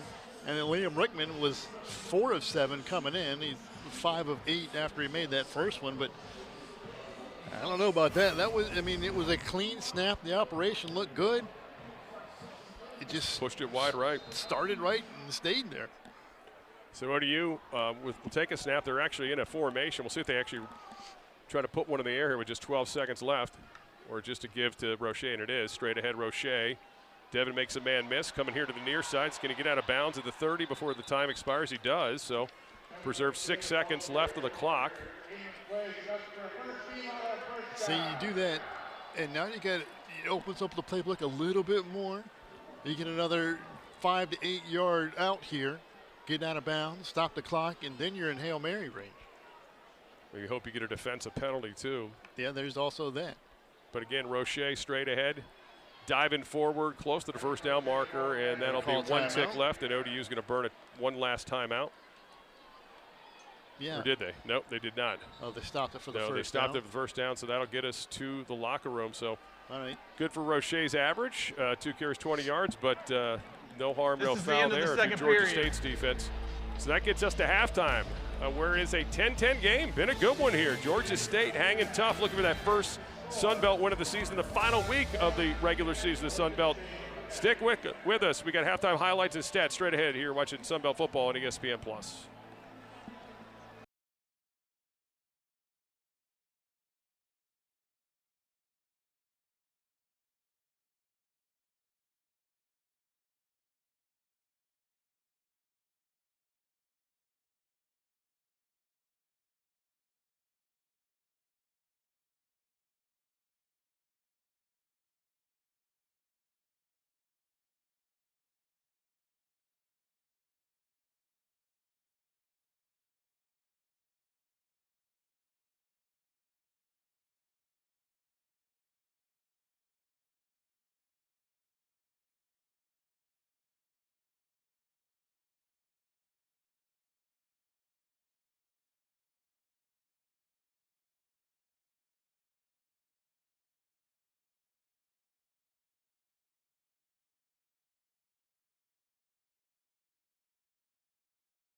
Taking a look at the stats prior to the day. This is the standings coming into the day, Andy. Of course, James Madison has been dominating. They will not kick off till 3:45. So about 10 minutes or so. Yeah, 10 minutes till that happens. Georgia Southern is Roland Marshall 21-6 early third quarter. Of course, we've got a 10-10 tie here between Old Dominion and Georgia State. Yeah, but you look at the west side, those two in the top right there, Southern Miss and Troy, they're going at it right now to see who gets the right to play JMU. And the championship game next week, that is still 0-0 in the first quarter. Yeah, it looks like Southern Miss has the ball first and goal right now with a chance to get some points on the board against Troy. But yeah, scoreless thus far. App State leading Arkansas State 13-3, and Louisiana on top of UL Monroe 14-13 in the first quarter as well. And Texas State leads South Alabama 10-7. So some of the action going on so far. Of course, this one has been a surprise, needless to say. I mean, you got to figure this Georgia State team is coming here loose, to be playing a 10-10 game at halftime, they've got to be ecstatic with the way this game has started so far. Like we said at the top, this is the same defense that held JMU to 14 points. I mean, they've had issues since then, but if they play clean, they think they can play well with anybody. ODU, of course, looking for a 9th win today. Would like to get 10 in the season. If they do, that obviously would have to take place at a bowl. Here's what we're looking at right now. There's a lot of scenarios out there. I don't know what to believe anymore, Andy. I see all these shows. Nobody knows. I can't wait till December 7th at noon. But right now, New Orleans Bowl's getting a lot of headlines, which will take place on the 23rd against Western Kentucky. Very familiar opponent there. Other possibilities: Independence Bowl, Myrtle Beach Bowl, very drivable from this area. Yep. The Cure Bowl, yeah, which is down in Orlando. And then you get the Boca Raton Bowl. Of course, ODU's travels well. Usually shows up to bowl games too. It's still all up in the air. There's so many variables going on, and the biggest one of those is, does Madison get into the playoff? Right. That upsets. It could throw the bowl systems out of whack, because then your top tie-in bowl in the Sun Belt might go to Old Dominion, assuming they have the second best record in the league. If they cannot pull this off and somehow Coastal beats James Madison, who knows who's going to get that bowl? So anyway, it's all over the place. Nobody really knows. I've heard everything. Well, we still got another 30 minutes of football to see how the regular season is going to end, but there is going to be postseason, obviously, for Old Dominion. We do know that much. It's just a matter of where and how quickly you need to turn it around. I know the coaches are thrilled to have another week with this team, another couple weeks with this team to get ready. All right, we'll get to more halftime coming up. We'll get to the highlights and the stats from this half. Been a competitive one, 10-10 game. Stick with us. You're watching Sun Belt football here in the final week of the regular season here on ESPN+.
10-10 ball game. You're watching Sunbelt football here on ESPN+.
SB Ballard Stadium on the campus of Old Dominion. We got a tie ball game at the half.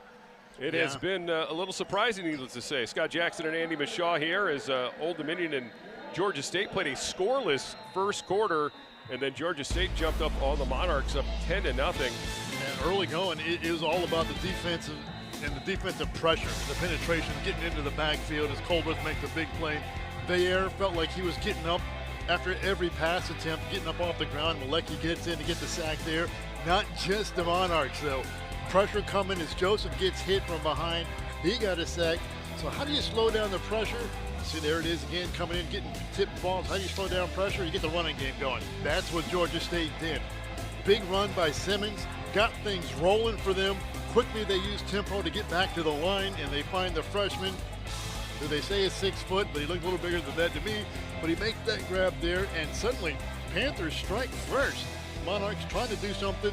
Joseph has not been a good half. I mean, he's missed a couple of times. One got an injured, got a receiver injured. That time he sailed one and it turned into an interception that turned into 3 points. Monarchs finally get a drive back. They put 3 on the board. Then that interception by now, Atala puts them right back into the red zone. Roche finishes it off, and here we are at 10 each. Yeah, not great numbers, certainly for either one of these offenses. And you look at Old Dominion, again, just 46 passing yards. You'd mentioned how it had been a struggle for Colton Joseph. They did get the running game going, although 20 of those rushing yards were on a kind of a going nowhere drive at the end of the half there before the time ran out. But just 1 of 7 on third down, been a problem area for the team this year. Turnovers also been a problem area, and the one obviously cost them 3 points. And again, time of possession, this is what Georgia State wanted. They wanted to keep that ODU offense standing in the cold sideline here today as much as possible.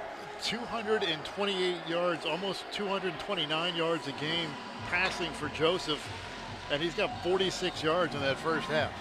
Yeah, Old Dominion number 18 is now wearing number 84. That interception you showed, that we just showed there too, to Jalen Jones.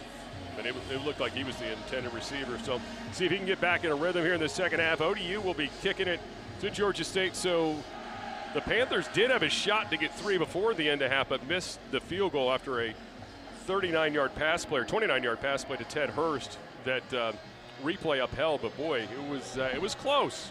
It was debatable. I don't think the home fans here liked it. Yeah. But in the end, I guess as the kids say, the ball don't lie. They didn't get points out of it. So kicking it off. Play of the game, maybe the screen put on by the sideline reporter for Georgia State Radio who blocked the best shot of that catch. I would have loved to see that angle. So we're not able to overturn it.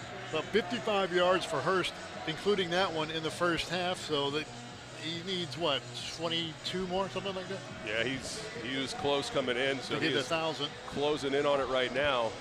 He did not have 1,000 last year. He got into the 900s, but wasn't able to finish it off. Kick from Eichner end over end, and angling in there, taking it, and calling the fair catch smartly by the Georgia State returner to Kyle Washington. Yeah, that one's a weird one because it's coming in at a weird angle. He's got to get over to it. But the biggest thing is it's right where the Monarchs wanted it. They wanted it in that corner, and the coverage is all coming that direction, so that's why you get the fair catch. You get the ball to 25. Not sure he'd have gotten to 25 if he had elected to return it, as you said, because the coverage team's coming quick with that way. Here we look at Christian Vieira coming out for the second half. Pretty good first half, all things considered. 9 of 19, 85 yards, 1 touchdown, 1 interception. And again, tie ball game. But he didn't make the huge mistakes. This time in the pistol formation, play action, looking to load up, going across the field. He's got a man deep out there, and it is fought for. Who catches it? Incomplete. Nobody got it. There was a chance there for Robinson, Javon Robinson, also a chance for Isles from Old Dominion, but neither one of the players could come down with it. Davon Isles has been all over this game. He has played very well.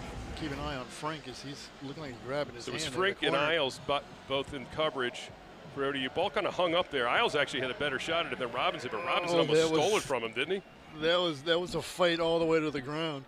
So 2nd and 10 now. Isles is in for Nikindre Steiger, who is out with this game. Game time decision. He is ruled out, so Isles has been in. He's had some pretty good coverage. This time Simmons takes it right side, cuts forward, is not going to get much, maybe a couple yards, that's it. Good defense on that side of the field from the Old Dominion line as Lynch was leading the way. Now Atawa over there, Forbes.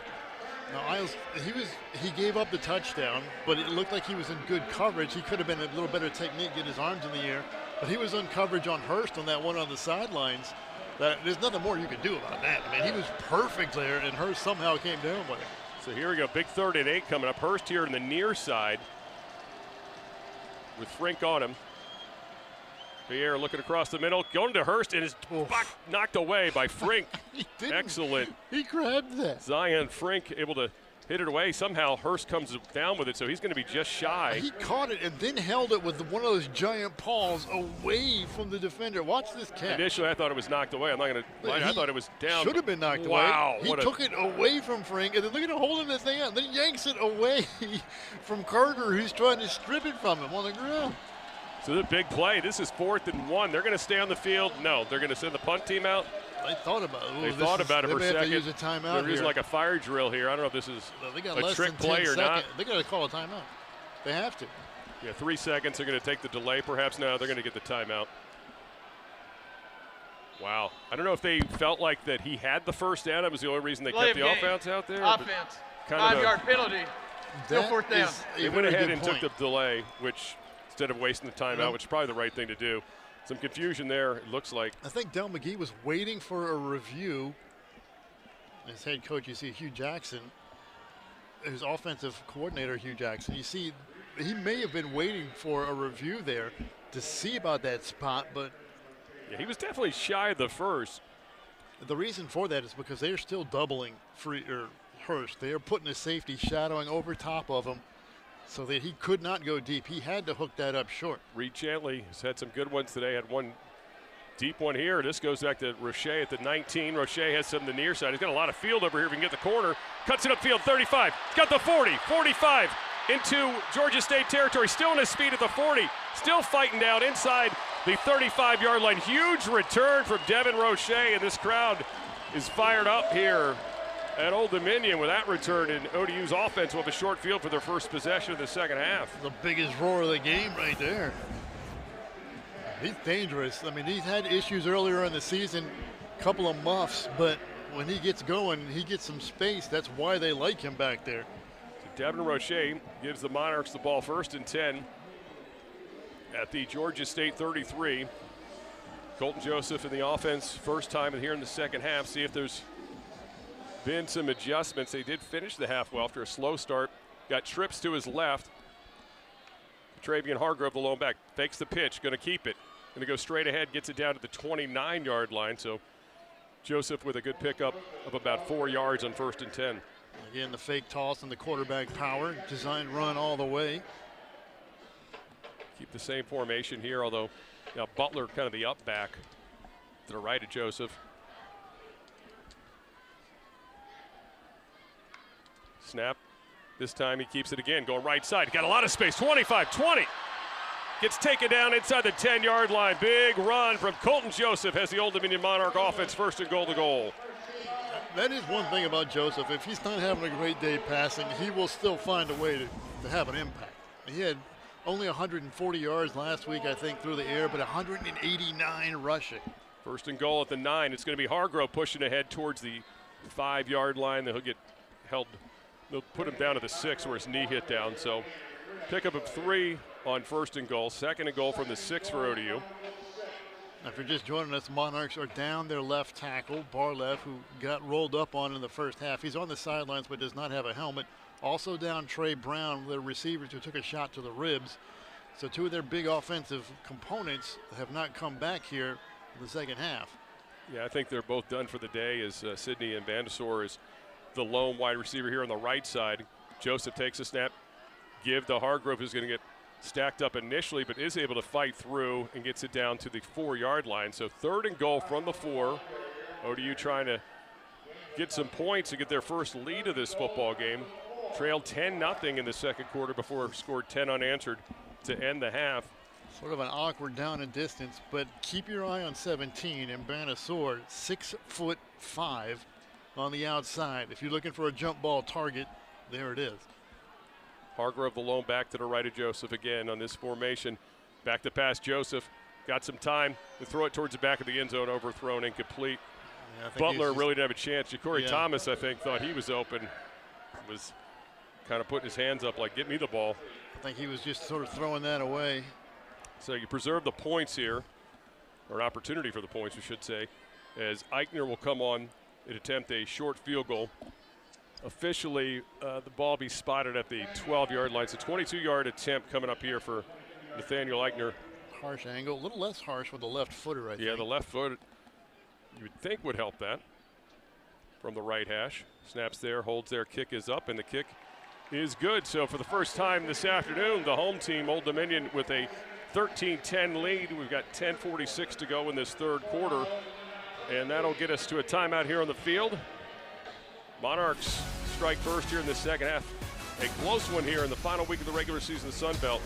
You're watching Sun Belt football here on ESPN+.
ESPN app.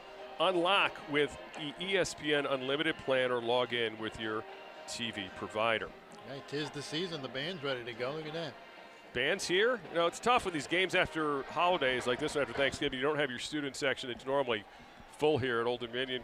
Been a really good student section over these last several seasons, but a lot of the kids obviously not back from Thanksgiving break.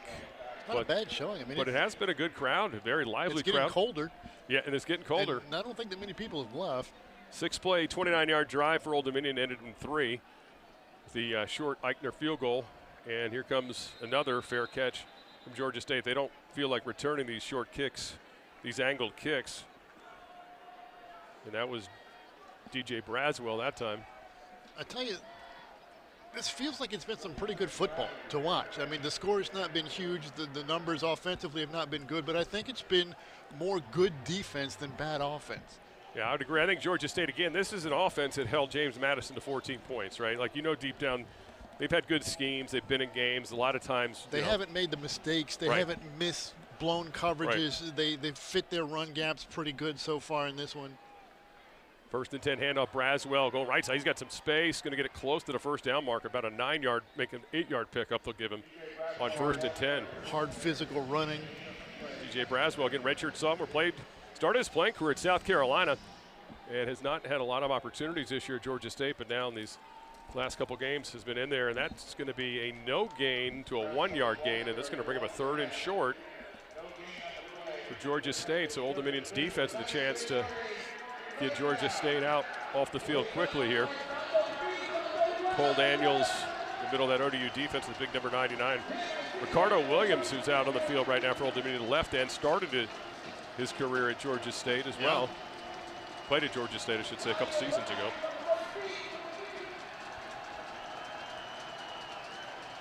So 3rd and short coming up. Bayer gives it. Braswell, he's going to be caught in the backfield and loses yardage. Oh, boy. Big stop. He mentioned him, number 99, Cole Daniels. You can't miss him. He eats up a lot of space in there, and he ate it all up on that one. South Al transfer busting through. 99. Look at it. He splits through the double team. And makes a tackle.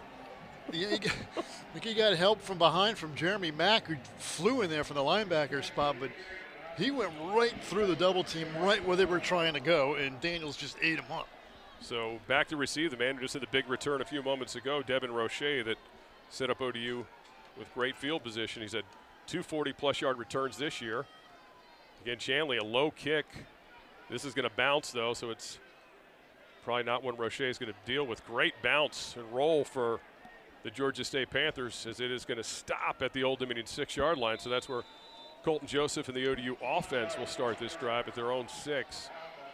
He thought about trying to jump on that after the bounce because he knew it was going to keep rolling, but it was, I mean, if you have any doubts, it's best just to stay away from that. So we'll see the ODU offense for the first time with a lead in this football game. They've scored the last 13 points after going down 10-0 in the second quarter. 8:58 to go here in the third. You look around the scoreboard, Madison already up on Coastal 7-0. And it's still zeros in Southern Miss with Troy and the Eagles down there. Traquan Jones, the lone back, give to Traquan Jones straight ahead. He's had a big run this year. He's got one room here, 20. Gets taken down to the 35-yard line. So a good run from Jones. I was just about to say he has the school record, which he had in week 2 of the season with a 93-yard touchdown run. That's the Old Dominion rushing attack right there. Split them out and gash them up the middle. Jones stays in the back. He gets it left side this time. Can he get wide enough? Get the pads forward. Only about a pickup of 3. Well, there's your second rush outside the tackles today. A couple of them now. So a little bit of a tendency breaker, if you will. So 2nd and 7 coming up for ODU. Roche had the first one, almost the same play in the first half. It's not really a stretch outside zone. It's more of a sweep. Been playing without left tackle Zach Barlev, who left the game earlier, and Griffin Dugan is the left tackle now for ODU. Back to pass. Joseph's got a man caught. Ja'Cory Thomas takes a big hit, but holds onto the ball, and it'll be 1st and 10 ODU at the 35-yard line, to make it the 36 of Georgia State. There's that RPO glance They're giving him a lot of cushion up there, and Joseph saw that pre-snap, decided we're going to pull this one, and he's going to fire it out there.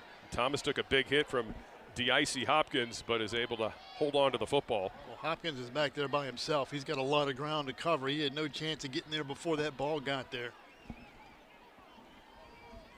So 1st and 10, Old Dominion once again in business at the 35-yard line of the Panthers. Drop snap. Joseph picks it up. Now he's going to load up. He's got Thomas towards the end zone, and incomplete. Is there a flag? Yes, as his man just took him down. So the PI on number 21, Derek Maxey the Pass third. interference. Defense, number 21. 15-yard penalty. Automatic first down. So Maxey the third, it was a transfer from Coastal Carolina, got kind of turned around there and just reached for Ja'Cory Thomas. If we look at it again. Yeah, it's underthrown slightly. He goes back to make a play on it, and Maxey thinks he's beat. He's got no chance. I think he was better positioned than I think he thought he was. He thought he was toast and was just trying to do anything he could to prevent a touchdown. But had he turned around, he had a better shot at the ball than I think he thought he did. Interesting formation for the Monarchs, 1st and 10 at the 21. 2 backs in the backfield. Roche gets it with Hargrove out there. Roche turns the corner and will get it inside the 15. They'll mark him down at the 12-yard line. So good pickup on 1st and 10 from Roche of 6. And you had Hargrove and Roche in the backfield that time for Old Dominion. We got an injured player down on the field. Once Timeout again, for a defensive injury. Josiah Robinson, who was the top tackler, really the top defensive player in this Georgia State team. He's going to be attended to. We'll take a timeout while they take a look at him. Old Dominion, though, on the move with a 2nd and 1 coming up in a 3-point lead. You're watching Sunbelt Football here on ESPN+.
Back inside SB Ballard Stadium, Old Dominion with a 13-10 lead on top of Georgia State, and on the move with a 2nd and 1 coming up from the 13-yard line. Devin Roche just a moment ago went over 100 yards.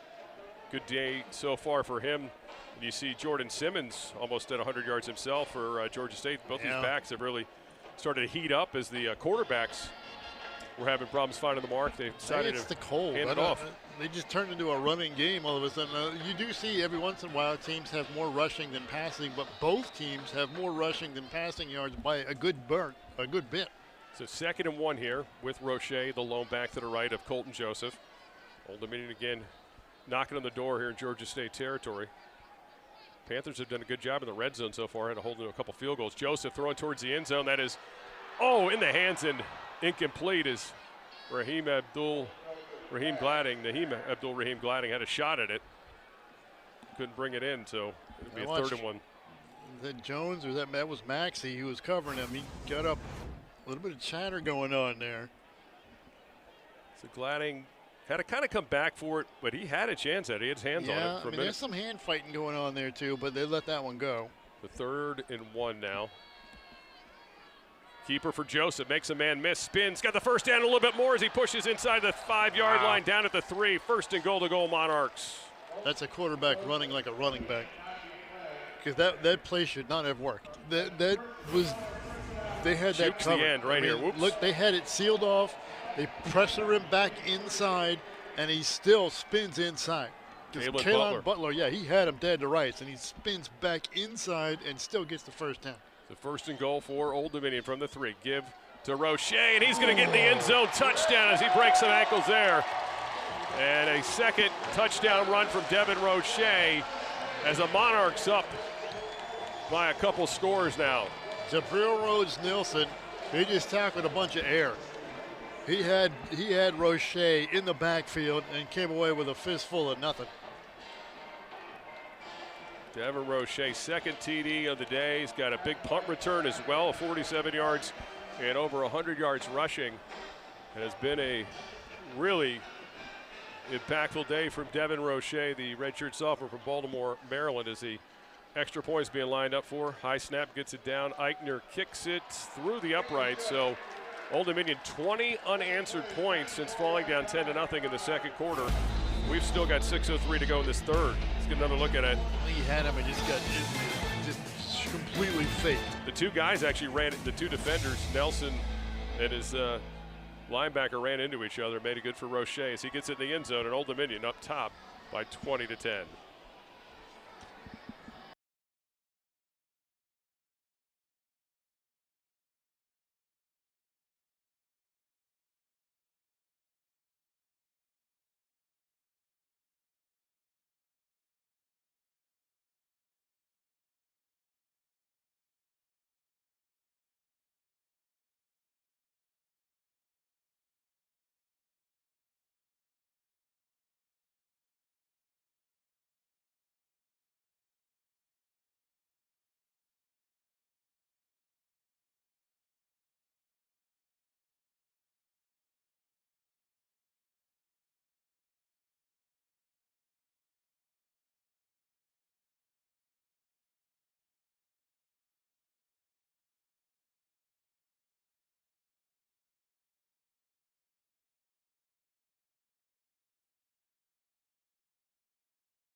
Ground attack has gotten going for the Old Dominion Monarchs on that drive. 7 plays, 94 yards. It all got started with this Traquan Jones run that got him out of deep in their own territory.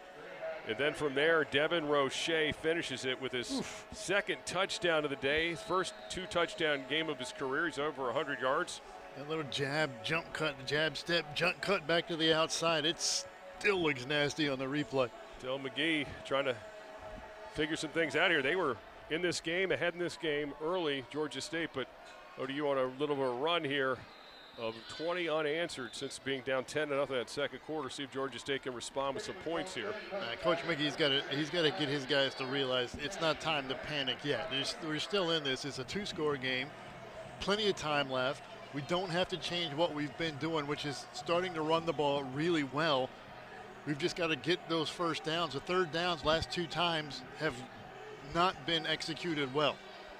So in the game, but they've been 3rd and short both times. So they've gotten where they want to be. They just have to execute on 3rd down.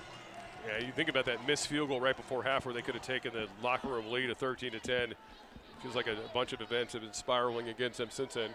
Christian Veillere with Jordan Simmons. Play action. Under pressure, Veillere throws it back to Simmons, who gets popped. Incomplete. Good hit from Thomas out in coverage from Old Dominion. The linebacker out there made sure that play wasn't. Make that Ryan Ramey with the play, number 7. Yeah, that's another one of those receivers' hands up in the air. That's what took Trey Brown out of the game, was a shot kind of like that. Ramey put the hit onto the ribs there, but it looks like he's okay. Yeah, we did get an update. Trey Brown and both he and Zach Barlev will not be returning for Old Dominion, which we had anticipated. Veillere back to pass, throws here near side, caught by Robinson, who's going to get some of it back. So bring up a 3rd and 4. So Javon Robinson, who's been quiet in this game, just last week at a 7-catch, 142-yard game and a touchdown in the loss at Troy. This is where the problem has been for both teams, really. 2 for 10 for Georgia State on 3rd down today. Monarchs not much better, and 2 for 9. Yeah, 3rd and 3 for Georgia State.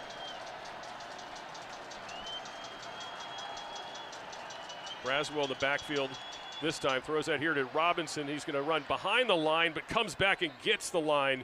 First down for the Panthers. That was a big play by Javon Robinson. At first he was going backwards and then hit the jets going forward and got across the line to gain. He's sort of the outlet, the hot outlet, but the problem is running that into the boundary. There's no room to turn it up right there, so he's got to do what he did, backtrack a little and make sure he gets it. Braswell's going to get pulled down after a pickup of about a yard. As Jaleel Colbreth is in on the tackle. After DJ Braswell gets the carry, Braswell stays in the game to the left of Christian Veillere. Got 2 receivers to his right, 1 here to the near side left. Back to pass, Veillere goes over the middle, incomplete. Oh, almost picked. Couple Monarchs had an opportunity at it. Wow, hands everywhere on that ball, but incomplete as Mario Thompson was the first one who had a shot at it. He's looking for his tight end, Hollier. You haven't called his name a whole lot. That one. Oh, Thompson after Nawatala got his hand. Of course, Nawatala has the interception earlier. I think he punched it up in the air. It's a big down here, 3rd and 9. Hurst is back in the game. Ted Hurst, the top receiver on the right-hand side of Christian Veillere. Back to pass. Looking towards that direction, incomplete. Nobody was in sight of that play as of a miscommunication. He threw it short. The receiver went deep. Yeah, he's looking at Hurst, but he thought Hurst was going to break that off, and he kept going. And again, he had 2 Monarchs on him. The ODU defense. Yeah, they're not playing around. They know who their guy is. Blake Seiler knows who he doesn't want to beat his defense. Blake Seiler, the fine defensive coordinator here at Old Dominion, has done a really nice job at limiting Ted Hurst's opportunities. He's had to earn every one of those catches. He's up to 62 yards now, so he's still a little short of the 1,000. He needs 10 more to get there.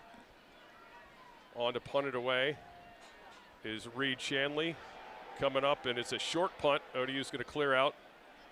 Devin Roche won't get a chance to return it, but ODU's going to have some pretty good field position as the ball is going to be touchdown just inside their 30-yard line.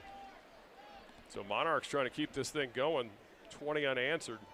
We got 4:16 left in this. During the kick, 3rd quarter. return team number 30, 10-yard penalty for kick, first down. Correction, the foul was on number 27. A lot of numbers there. Either way, it's against Old Dominion, and it's a hold. It'll back them up 10 yards from the 30-yard line. So they'll start 1st and 10 at the 20. So first he said it was 30, and then he said it was 27. You know, I think that's Jordan Sanders. So It will be now. Sorry, Jordan. If it Yeah, isn't sorry, you, Jordan, if it isn't you, but that's what the officials told us. All right, 1st and 10, Colton Joseph. He's got Devin Roche to his right and 2 receivers on each side. Low snap again, goes to Roche. No, keeps it. Joseph's got some space, 30, 35, up the sideline, out of bounds at the Old Dominion 45-yard line. So a pickup of 25, make it 26 as they give him the 46-yard line from Colton Joseph after a low snap. That's what this is what this offense has looked like most of the season is right there. This is why they get such big plays. They make you cover the entire field width-wise, and you only get one shot. And if you take one wrong step, that lane is huge, and either the quarterback or a running back is going to take advantage. Over 200 yards as a team rushing today for Old Dominion. Of course, 100-plus is Roche's, and that's the 8th time they've done that this year. Joseph trying to go left. This time he gets pulled down in the backfield. Yeah, that was time. Fooling nobody. That time is shooting through and making the play was Jalen Jones, who had an interception earlier in this game. Safety blitz. He was coming. You can see him coming off the top, from the top of the screen.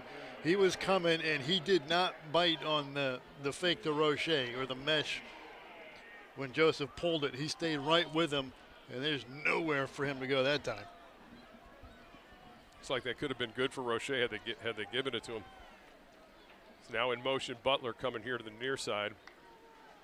Joseph to Gladding. Gladding straight ahead. He's got some room. He's inside the 50, down the 45, 43, right close to that marker. I think he is just going to get it for Old Dominion. So that's a 1st and 10 as the refs are moving the chains.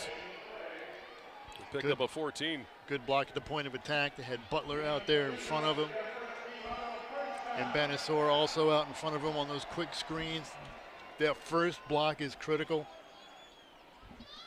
So 1st and 10, Old Dominion once again in Georgia State territory, looking to add to this 20-10 lead. Straight ahead, Roche bounces it off here to the near side. He's got the 40 inside the 35-yard line is where they will mark him down. So a strong pickup of 9 on 1st and 10 from Devin Roche. They're starting to find the rhythm right now. So they've been struggling on 3rd downs. How do you deal with that? Well, you just don't get into 3rd down. You just get all the 1st downs before that. Monarchs looking for their 9th win of the season.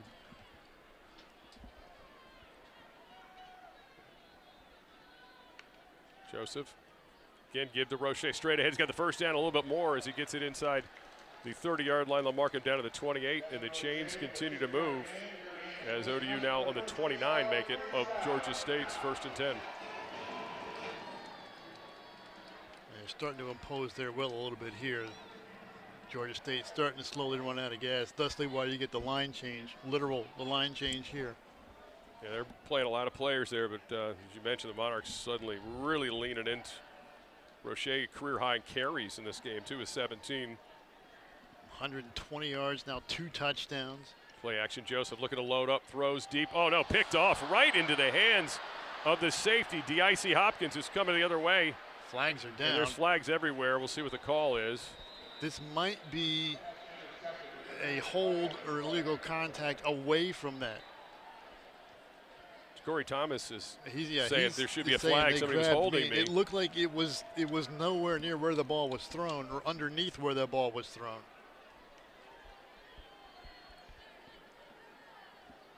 The I.C. Hopkins, again, just like the earlier interception Joseph threw, was right Joseph there waiting on it. may have gotten bailed out on this one. You can see the reactions from the Georgia State players. It appears to be coming back. Pass interference, defense number 7, 15-yard penalty, So 1st down. Deuce Walker is going to get hit for the PI. If we get a replay, we'll get a look at it. So we'll look for number 7. But I'm not even sure it was pass interference on the intended target. there it is. Deuce Walker's grabbing. Yeah, that's He's grabbing him the whole way, yeah. Although, again, it was underthrown. Who knows where Ja'Cory Thomas, is he going to go cut him off? If he doesn't get grabbed, that's what you can't tell. That's why the officials throw it. That ball had no chance of being completed, flag or not. That had bad news written all over it for Monarchs. So ODU he got bailed out. Gets bailed out on the 1st and 10 now at the 14-yard line. Hargrove, lost ball. Joseph picks it up on the bounce. He's going to get it towards the end zone. Touchdown, Colton Joseph on the broken play. You don't have to dribble it, but I guess it works. A fortuitous bounce right up into the hands of Joseph. He picks it up runs it in for 14 out, and ODU is off and running. 26 unanswered for the Monarchs. Well, that's 2 plays in a row. I don't know what Colton Joseph ate for breakfast this morning, but it must have some shamrocks in it or something, because that's 2 in a row. He was bailed out on the PI call, and that ball he just straight drops, and it bounces right back into his waist. I mean, you wouldn't get a better bounce if you practice that. You got to stop it at somewhere and buy a lottery ticket on the way back home after this game. No question. So Eichner on extra point is good, and the roll continues here. ODU was down 10-0 in the second quarter and has scored 27 unanswered since trailing and lead at 27-10 with 59 seconds to go here in the third, as Colton Joseph's touchdown run adds to that ODU rushing total too, which is at 244 yards now, Andy. Again, Coach McGee, he's just, I don't know what to say at that point. It's been that kind of year for him. We were talking about it with him, just like, little things and games that have happened to them where they're getting momentum, and, just whether it's a penalty or a turnover or whatever it may be this year, they've just missed opportunities to finish off teams. And, he's getting a lot of experience for some young players. There's a lot of freshmen playing football for this team, and even upperclassmen that had not played much in college getting experience for this group too. It has been a nightmare day passing the ball for these Monarchs. For Joseph, 6 of 19, 88 yards, and an interception, and it should have been 2, but he's got 72 yards on the ground and a touchdown. And they're going to let it bounce and go into the end zone. It'll be another touchback. Well, that's the beauty of having a dual threat guy, right? I mean, you have a day where, maybe the passing game's not clicking, but you always know you can lean into the run. And that's exactly what the Monarchs have been able to do today. It's really lean into this running attack.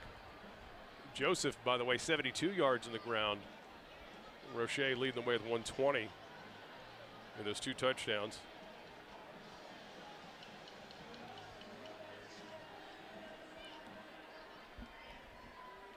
See if Georgia State can get anything going. Back to pass Veer. Oh, dropped. That's what he's going to want back, because he had him wide open. Hoggier unable to haul it in.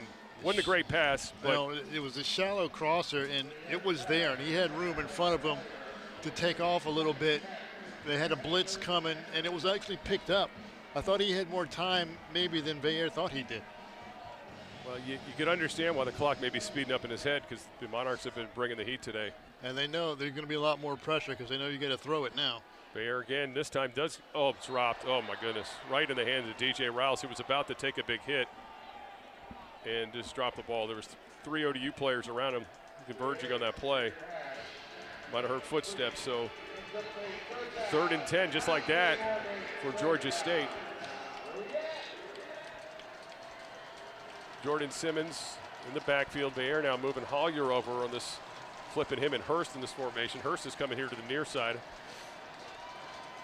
And ODU right now does not have the help they normally do on Hurst. Now they get set. Christian Veer back to pass, throws over the middle, overthrown, incomplete, tipped away by Isles for the Monarchs in that secondary. Davion Isles. By not one, but both defensive ends when he threw that football. Trinidad and Fred Giles, both of them, just a defensive team meeting right at this quarterback, defensive end meeting room. When they flipped Hurst in that formation, I was sure they were going to come this way to him. But again, ODU was able to quickly adjust their coverage that direction as well. The pressure, he just didn't have a chance to find him. It was coming too quick. Once again, Reed Chanley, this one off the right side of his foot. Coming up is Roche, and he gets wrangled down around the 48-yard line of the Monarchs with 38 seconds to go in this third quarter. ODU once again with very good field position and trying to keep this thing going. They've opened up, was a 10-10 game at halftime. Then ODU was on a 10-0 run to end the half, has added 17 more here in this third quarter to get us to where we are right now, 27-10. So Colton Joseph with Traquan Jones in the backfield. Two receivers on each side of him. Gives it, no, keeps it straight ahead, pushes forward, and it's going to get stood up. And there's a pile being pushed. You really don't love to do that when your quarterback is involved. Yeah. He's going to get it to the 49-yard line. There are times when you want your guys getting pushing them forward, and crowd loves that, the bench loves that, players love that, but 17-point lead, 15 seconds to go in the third quarter of week 12. You don't love your quarterback being in the center of that. Not at all. So that's a pickup of 4, so 2nd and 6. Joseph trying to go quickly, and then now we're going to get the end of the quarter.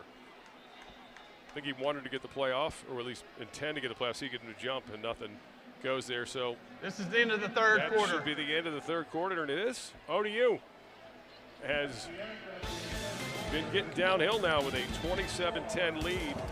We still got a quarter of football to go. Stick with us. You're watching Sunbelt Football here on ESPN+.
Quarter 27-10, shot at Del McGee, the Georgia State Panthers coach. Year 2, been a tough one. Just that one win over Murray State in the third week of the season, and just a brutal schedule to start the season. We talked about the injuries and all the shuffling they've had. They were playing tough here early, but the third quarter, this is starting to get away from them. See if they can get a big stop here on Old Dominion. It's a 2nd down for ODU at the 2nd and 6, and there goes Traquan Jones leaning forward, and he's going to be shy. So 3rd and about a half yard coming up here for Old Dominion. Yeah, a lot they can do here. The way this rushing attack has gone, 262 yards now. A little more than that. So final weekend of home, or final weekend of regular season, excuse me. Whereas ODU will have postseason football, just don't know where yet. Gibbs straight ahead to Jones, and he's got the first down. Not much more. I think it's thrown down to the ground the other direction, but again, did get the first down after being slammed down there by Jabril Rhodes Nelson. Nelson looks like he got injured. I think he hurt himself, yeah. Landed awkwardly. He's going to come out of this game, and now Bishop Thomas will replace him. Yeah, Time right here. for a It's a good defensive job injury. holding him up. See how he just lands weird, I think. I think he On kind of that put the weight on right himself. arm, Yeah. Yeah, on the right shoulder. Wrist. Something. So he got the worst into that as Jones stays in the game to the left of Colton Joseph. Dawson Johnson, the tight end, kind of in the up back here. Play action, Joseph looking to load up toward here to the near side. He's got Gladding. Gladding reaches out, cannot pull it in, incomplete. But he had his man beat, had a shot at it. That's one of the actually more accurate balls Joseph has thrown today. He's had a hard time hitting targets, but that one was right on. And he got by Derek Maxey the third. Just a hair short reaching out for it. 2nd and 10, Old Dominion now. With Catravian Hargrove now in the backfield, and he will take it coming here near side. Hargrove trying to get the corner, and gets stood up and takes a shot to the head, and that's going to be a targeting, I think, on Maxey, who also might have knocked himself out. And getting up. Yeah, he knocked himself. It was a helmet to helmet coming down. Hargrove, who they call Bull, He pops right back up. pops up, and I think they're gonna take a look at him. Personal either foul. way. I think you have to. Targeting. Defense number 21. That play is under video review. So it's going to review. Of course, those are reviewable. So see if there's an ejection here. Of course, no games next week. Feels a little bit less important, but certainly you got to make sure you got it right.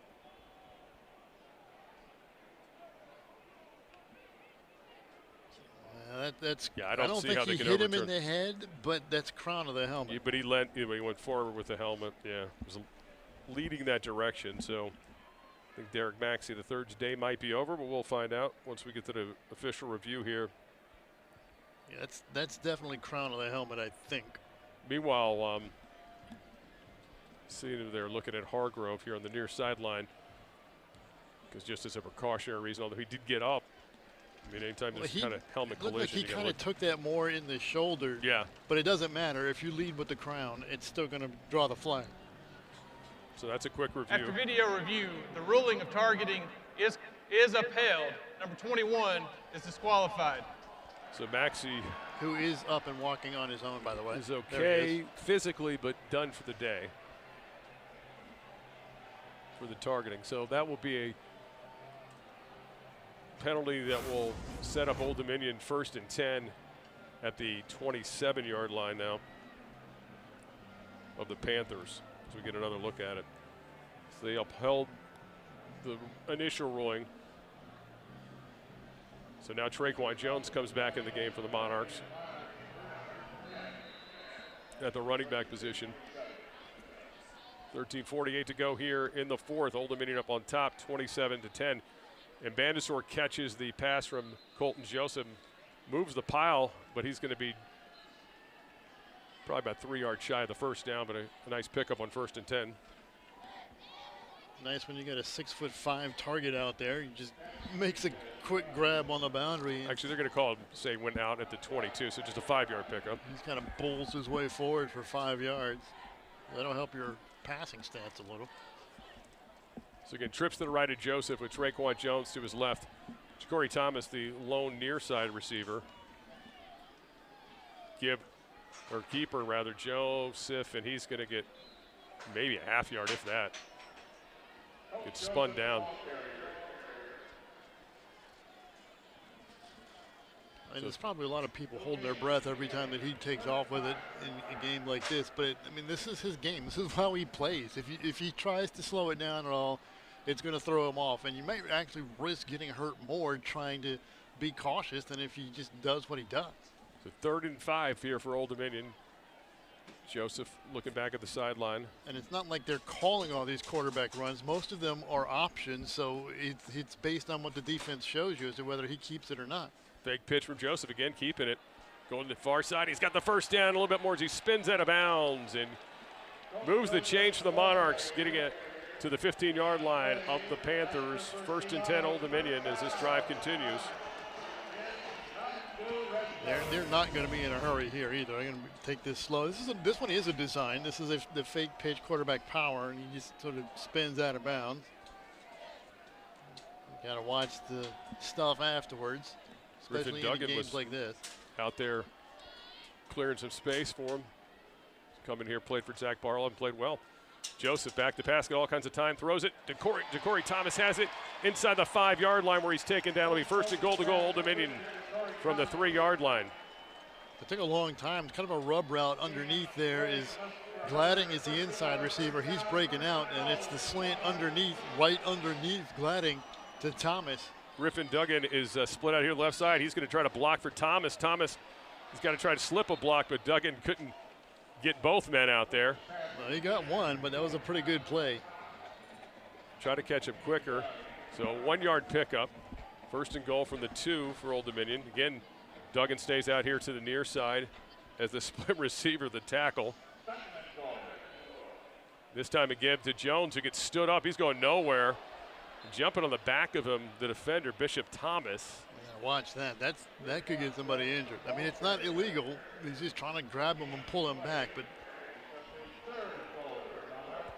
so 3rd and goal for Old Dominion. Clock still moving here. Now we get the officials blowing the whistles.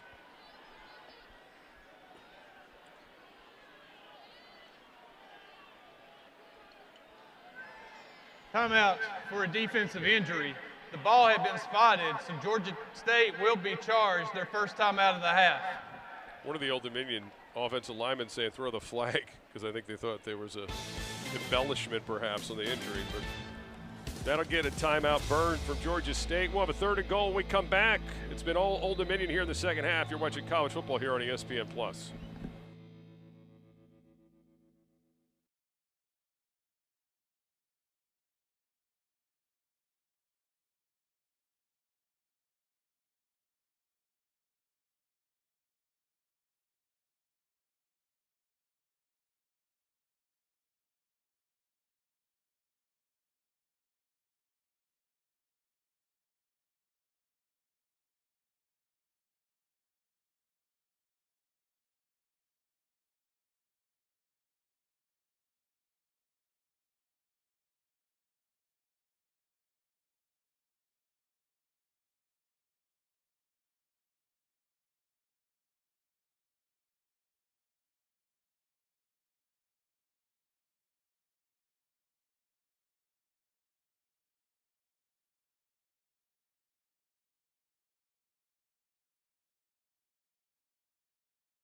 And coming up for Old Dominion, welcome back inside SB Ballard Stadium. You see today a milestone mark with the yardage added on today. The team has broken the all-time school rushing record for a season set back in 2016. Now, you notice that, down at the bottom, 2016 was the old record, the record of that team, 9-3.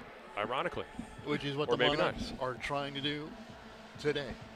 Colton Joseph coming up with a 3rd and goal from the 3-yard line. Message around the league, Georgia Southern becomes bowl eligible, 24-19 victory over Marshall. Once again, this formation that has Griffin Duggan here to the left side, near side of your screen. Joseph rolling, pitches it. Oh, to Hargrove. It's on the ground, and it's picked up by Georgia State. Oh, a lot of red zone turnovers despite all the big offensive numbers this year. It was not pretty. It's a speed option, trying to distract everybody with their tackle out wide, which really doesn't affect that play too much because we're running really on the field is a backward pass, recovered by the defense. First down, Georgia State. Definitely recovered by the defense. It was a clear recovery. Speed option is it's just not something that's in their ammunition pile. It's not in their repertoire. They don't do it all that often. I mean, there's been, even at this, as big as the numbers have been this year, there's been a lot of these this year inside the red zone. That looked a little forwardish, didn't it? Yeah. Looked a little forwardish. If you really wanted to challenge that, you may have an argument that was the incomplete forward pass. Coach Ronnie now seeing the same replay as you are, and I think he may want he's them asking to look at this. asking to look at it. It's not the way it's designed, but right. It's supposed to be a speed up and you pitch it backwards. But they are holding the football, so it is being looked at already. The officials still are holding the football. If it stands, it'll be first and 10, Georgia State at the Old Dominion 5-yard line, where I think the recovery was make that 6-yard line. But they're saying it might be forward. They're saying it's upheld. It looks like they're letting them go. Crowd got to look at that. They didn't like that. Obviously, Ricky Ronnie doesn't like that call.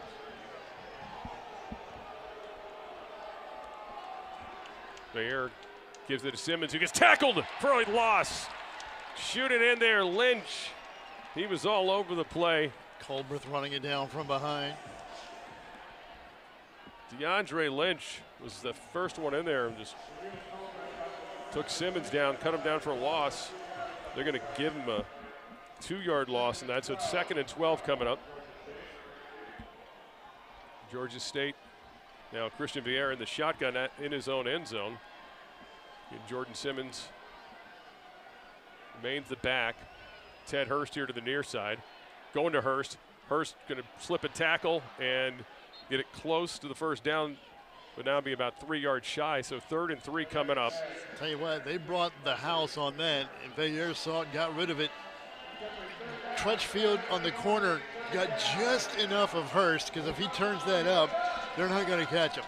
Just enough to slow him down, and Colbreth got him from behind, but that was close to being a big one. I think he's got his 72 yards, too. Is that what we had him at coming into the game?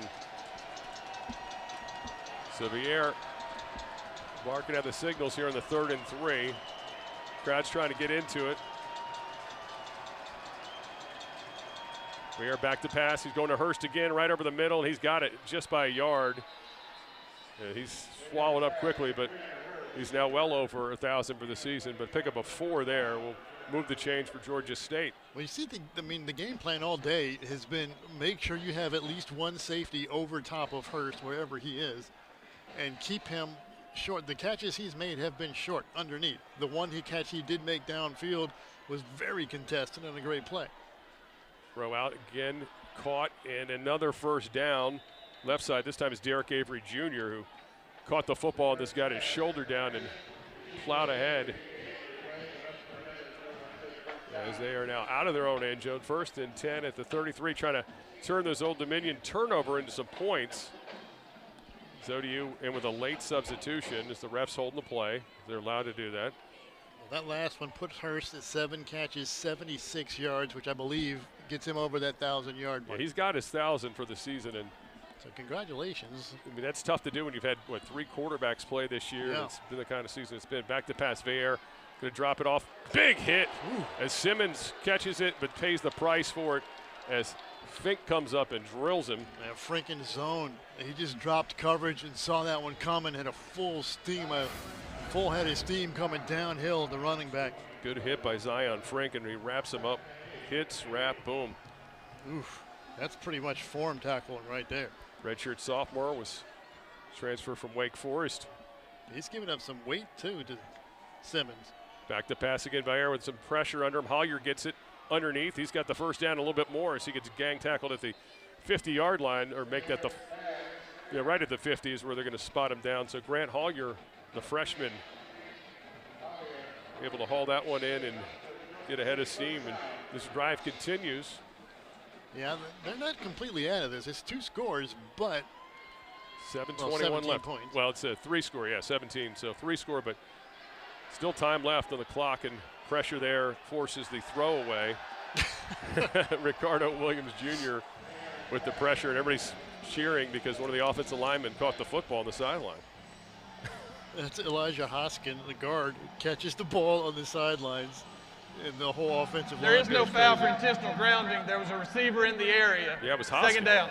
Yeah, they had an intentional receiver. Yeah, great catch. They showed on the Jumbotron here. I mean, Hoskin, he puts his arms out like, that he just caught a touchdown in the Super Bowl or something. Everybody likes a big man catch. That's right. They had the chance for one earlier, but that play imploded on them. That would have been a defensive lineman catch. So out of the shotgun again, Vair with Braswell in the backfield, throws it over the middle, incomplete. We got flags, might have a hold.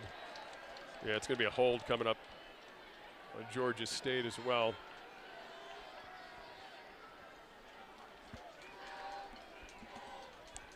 Once Vair started rolling, offense number flag 69. 10-yard penalty, still second down. So they'll back them up on their side of the field. So 7:05 again. Georgia State, remember, burned a timeout earlier, so they have 2 timeouts left. And time is a big factor here as well as the scoreboard right now.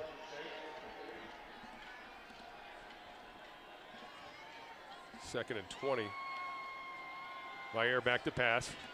He's going to dump it off here to DJ Braswell, who's going to get some of it back. So he gets wrestled out of bounds by Frink. Yeah, Old Dominion in zone all the way, dropping 8 guys back in coverage. And so the only play there is the underneath. Third and 15 coming up. And you got to imagine this is 4-down territory at this point. If you got to just go for it here. The whole field is 4-down territory here. You've got to at least get some positive yardage here to give yourself a chance. Looks like Old Dominion might show some blitz here. Instead they drop back. Colbert back, tipped up in the air, and that's going to be incomplete. And I don't know if Nawatala got that or if that was Trinidad. But Nawatala was coming on the blitz.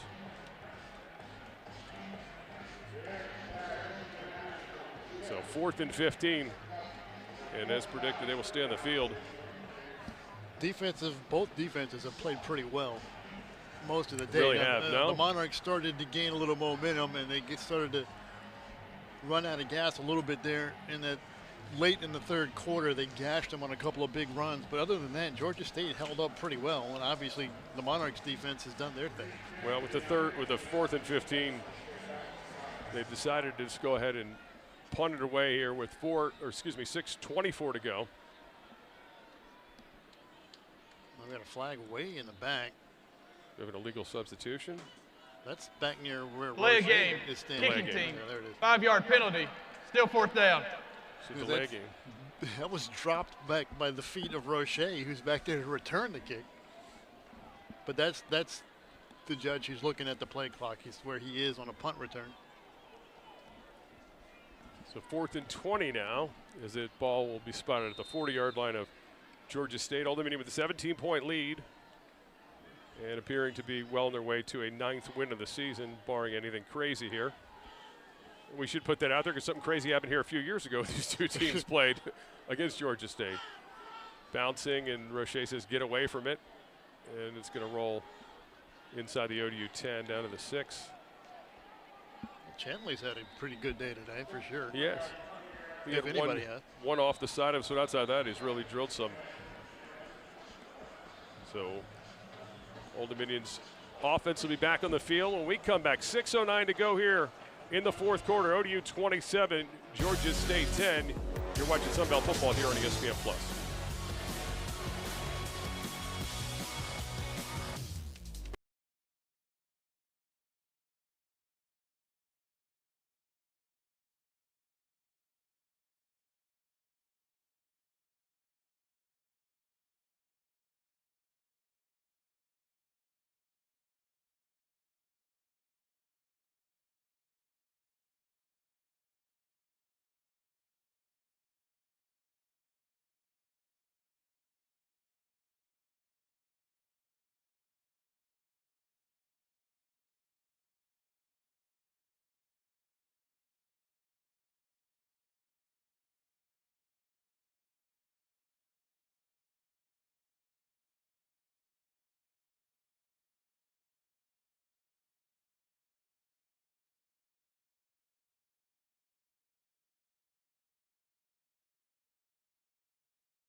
field, campus of Old Dominion. ODU with a 27-10 lead over Georgia State. So we got 6:03 to go in this fourth quarter. Monarchs with the football, 1st and 10 after the Georgia State punt at their own 6-yard line. Colton Joseph, see his numbers today as a passer has been a tough one, but has run the football effectively with 93 yards, including a rushing touchdown. He's going to give it to Roche, who's got over 100 already.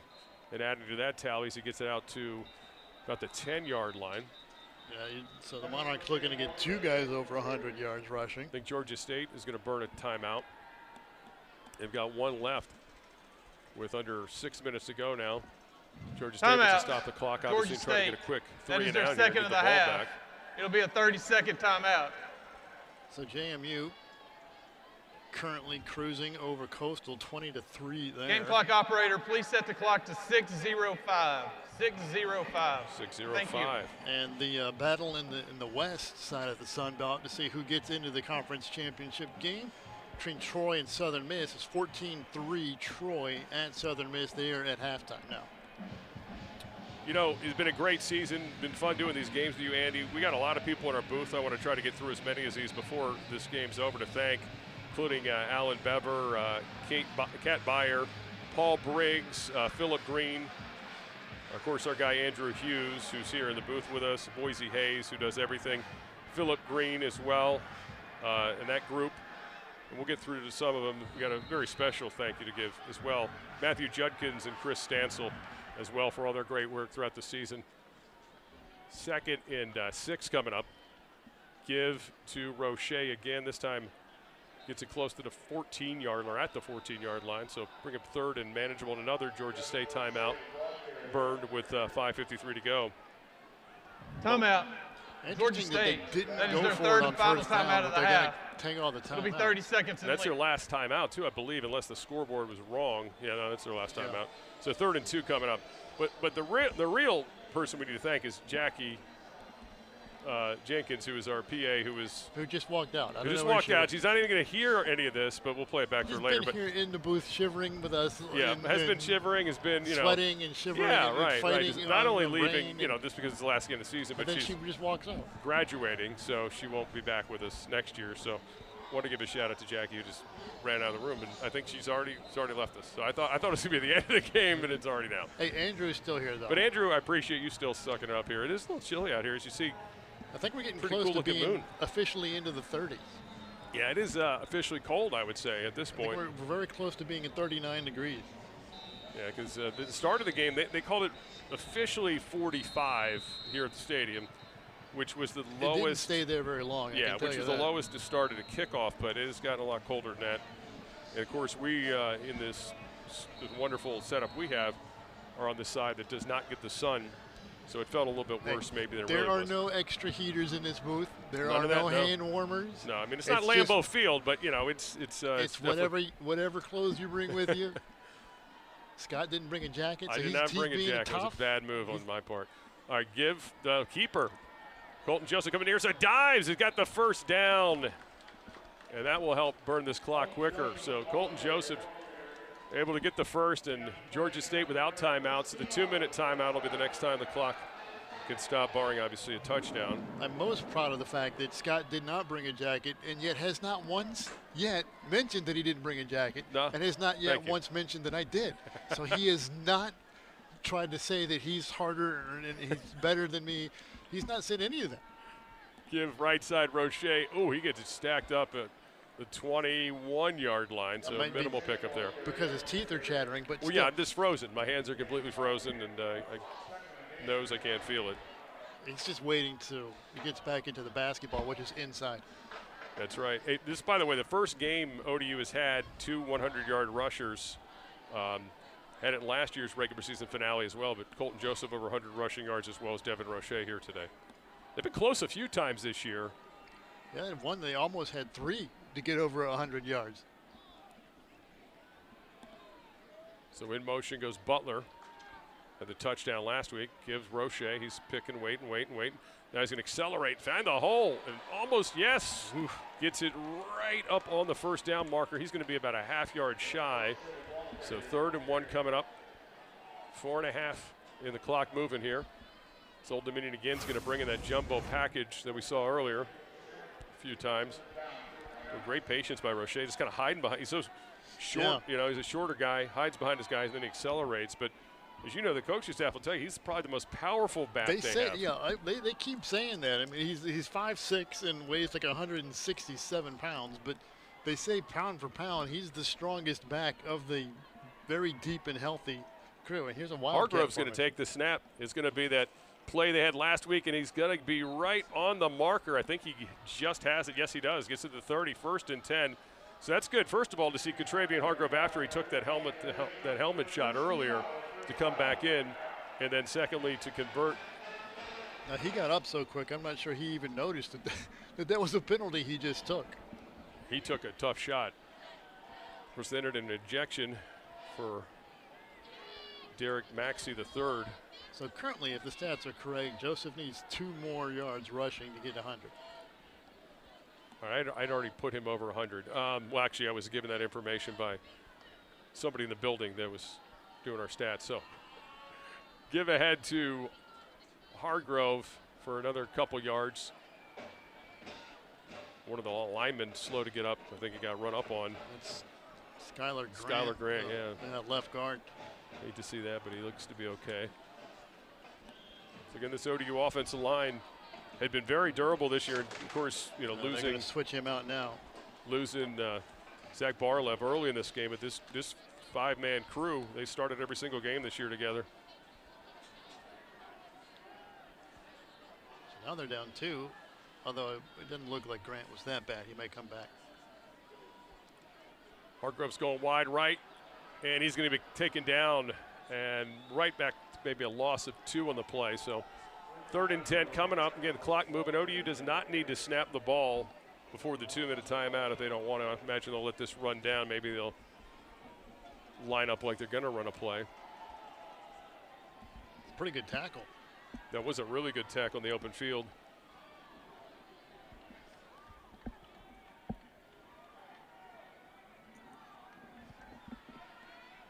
Kendrick Walker running that one down from behind. And that's going to get us to the 2-minute timeout. This is the 2-minute timeout. So we'll take a final timeout as well. Old Dominion just a couple ticks away from their 9th win of the season and just sitting around waiting for the bowl news. You're watching Sunbelt Football here on ESPN+.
2 minutes left here. Old Dominion with a 3rd and 10. Scott Jackson and Andy Mashaw here with you.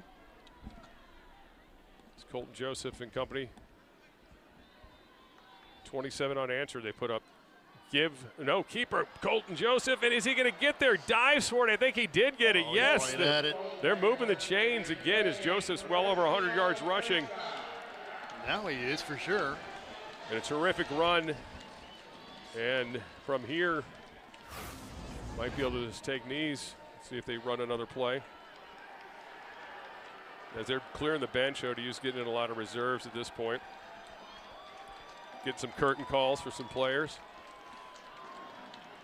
They're going to victory formation from here.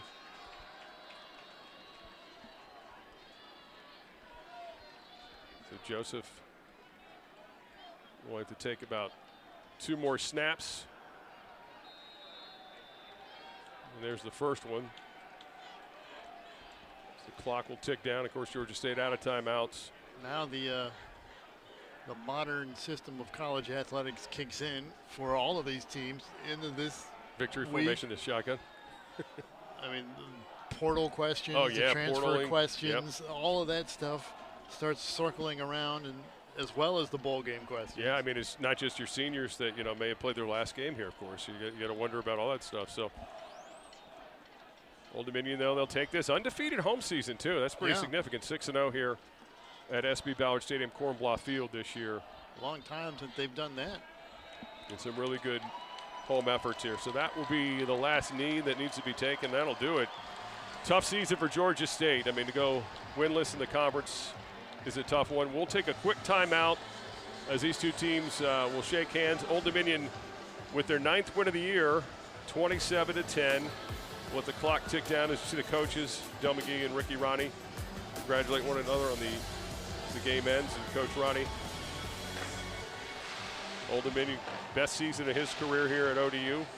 Can imagine just probably a short period from now we'll hear about an extension for him. You need just now or in the bed? And see Colton Joseph walking around congratulating some of the players as well. All right, we'll take a quick break. We'll come back, get you highlights from this one as ODU picks up win number 9 of the season. You're watching Sunbelt Football here on ESPN+.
Back here inside SB Ballard Stadium where you see Devin Roche picking up the Oyster Bowl player of the game for his 100-plus yard performance and 2 touchdowns. Also had a big punt return as well, the 40-plus. Yeah, don't forget that. 137 yards, 21 carries, 2 touchdowns. That's some good names on that trophy, too, on that plaque. Trey Hendrickson won it here once. UTSA came here. Taylor Heineke, of course. So you see Devin Roche with a big smile on his face. Big win for Old Dominion, 9th of the season, 27-10 the final. As we take a look at some of the highlights from this ball game. It didn't start off great. I mean, it was kind of a defensive struggle early, and then Georgia State got going. Yeah, they got the running game going, and it was the first of any kind of offense going on either side, and they could quickly pop back up and actually took the lead. Their first 2 scores went to Georgia State. It was 10-0 Panthers early going. Yeah, and then in the second quarter, finally, Old Dominion got going. Of course, Seth Nawatala had an interception that set up this Devin Roche touchdown run. Then this, ODU was backed up at their own end, and big run from this was the drive that was like opened things up. This was the very Old Dominion drive. 7 plays, 98 yards, and it was almost exclusively on the ground. I think they had 1 completion that entire drive. Yeah, the Traquan Jones one got it started. Then you see later on Colton Joseph running the football effectively. Not a great passing day for Colton, but boy, he sure made it happen with those legs today. 2 weeks in a row for Joseph that he has not been stellar through the air, but has more than made up for it on the ground. See that bounce that just came right back to him, ran that in for a touchdown, and able to get the win. 9 wins in a season, FBS second time in program history. Also happened back in 2016, and undefeated at home this year for Old Dominion as well. Again, thanks to our great crew once again. Everybody doing such a great job. Best to Jackie Jenkins, our PA, who's leaving us for graduation. For Andy Mashaw, I'm Scott Jackson saying so long here from Old Dominion, where the final score is 27-10. All games airing on the ESPN networks are streaming live and archived on the ESPN app. This has been a presentation of ESPN. Thanks for joining us this season, and good night.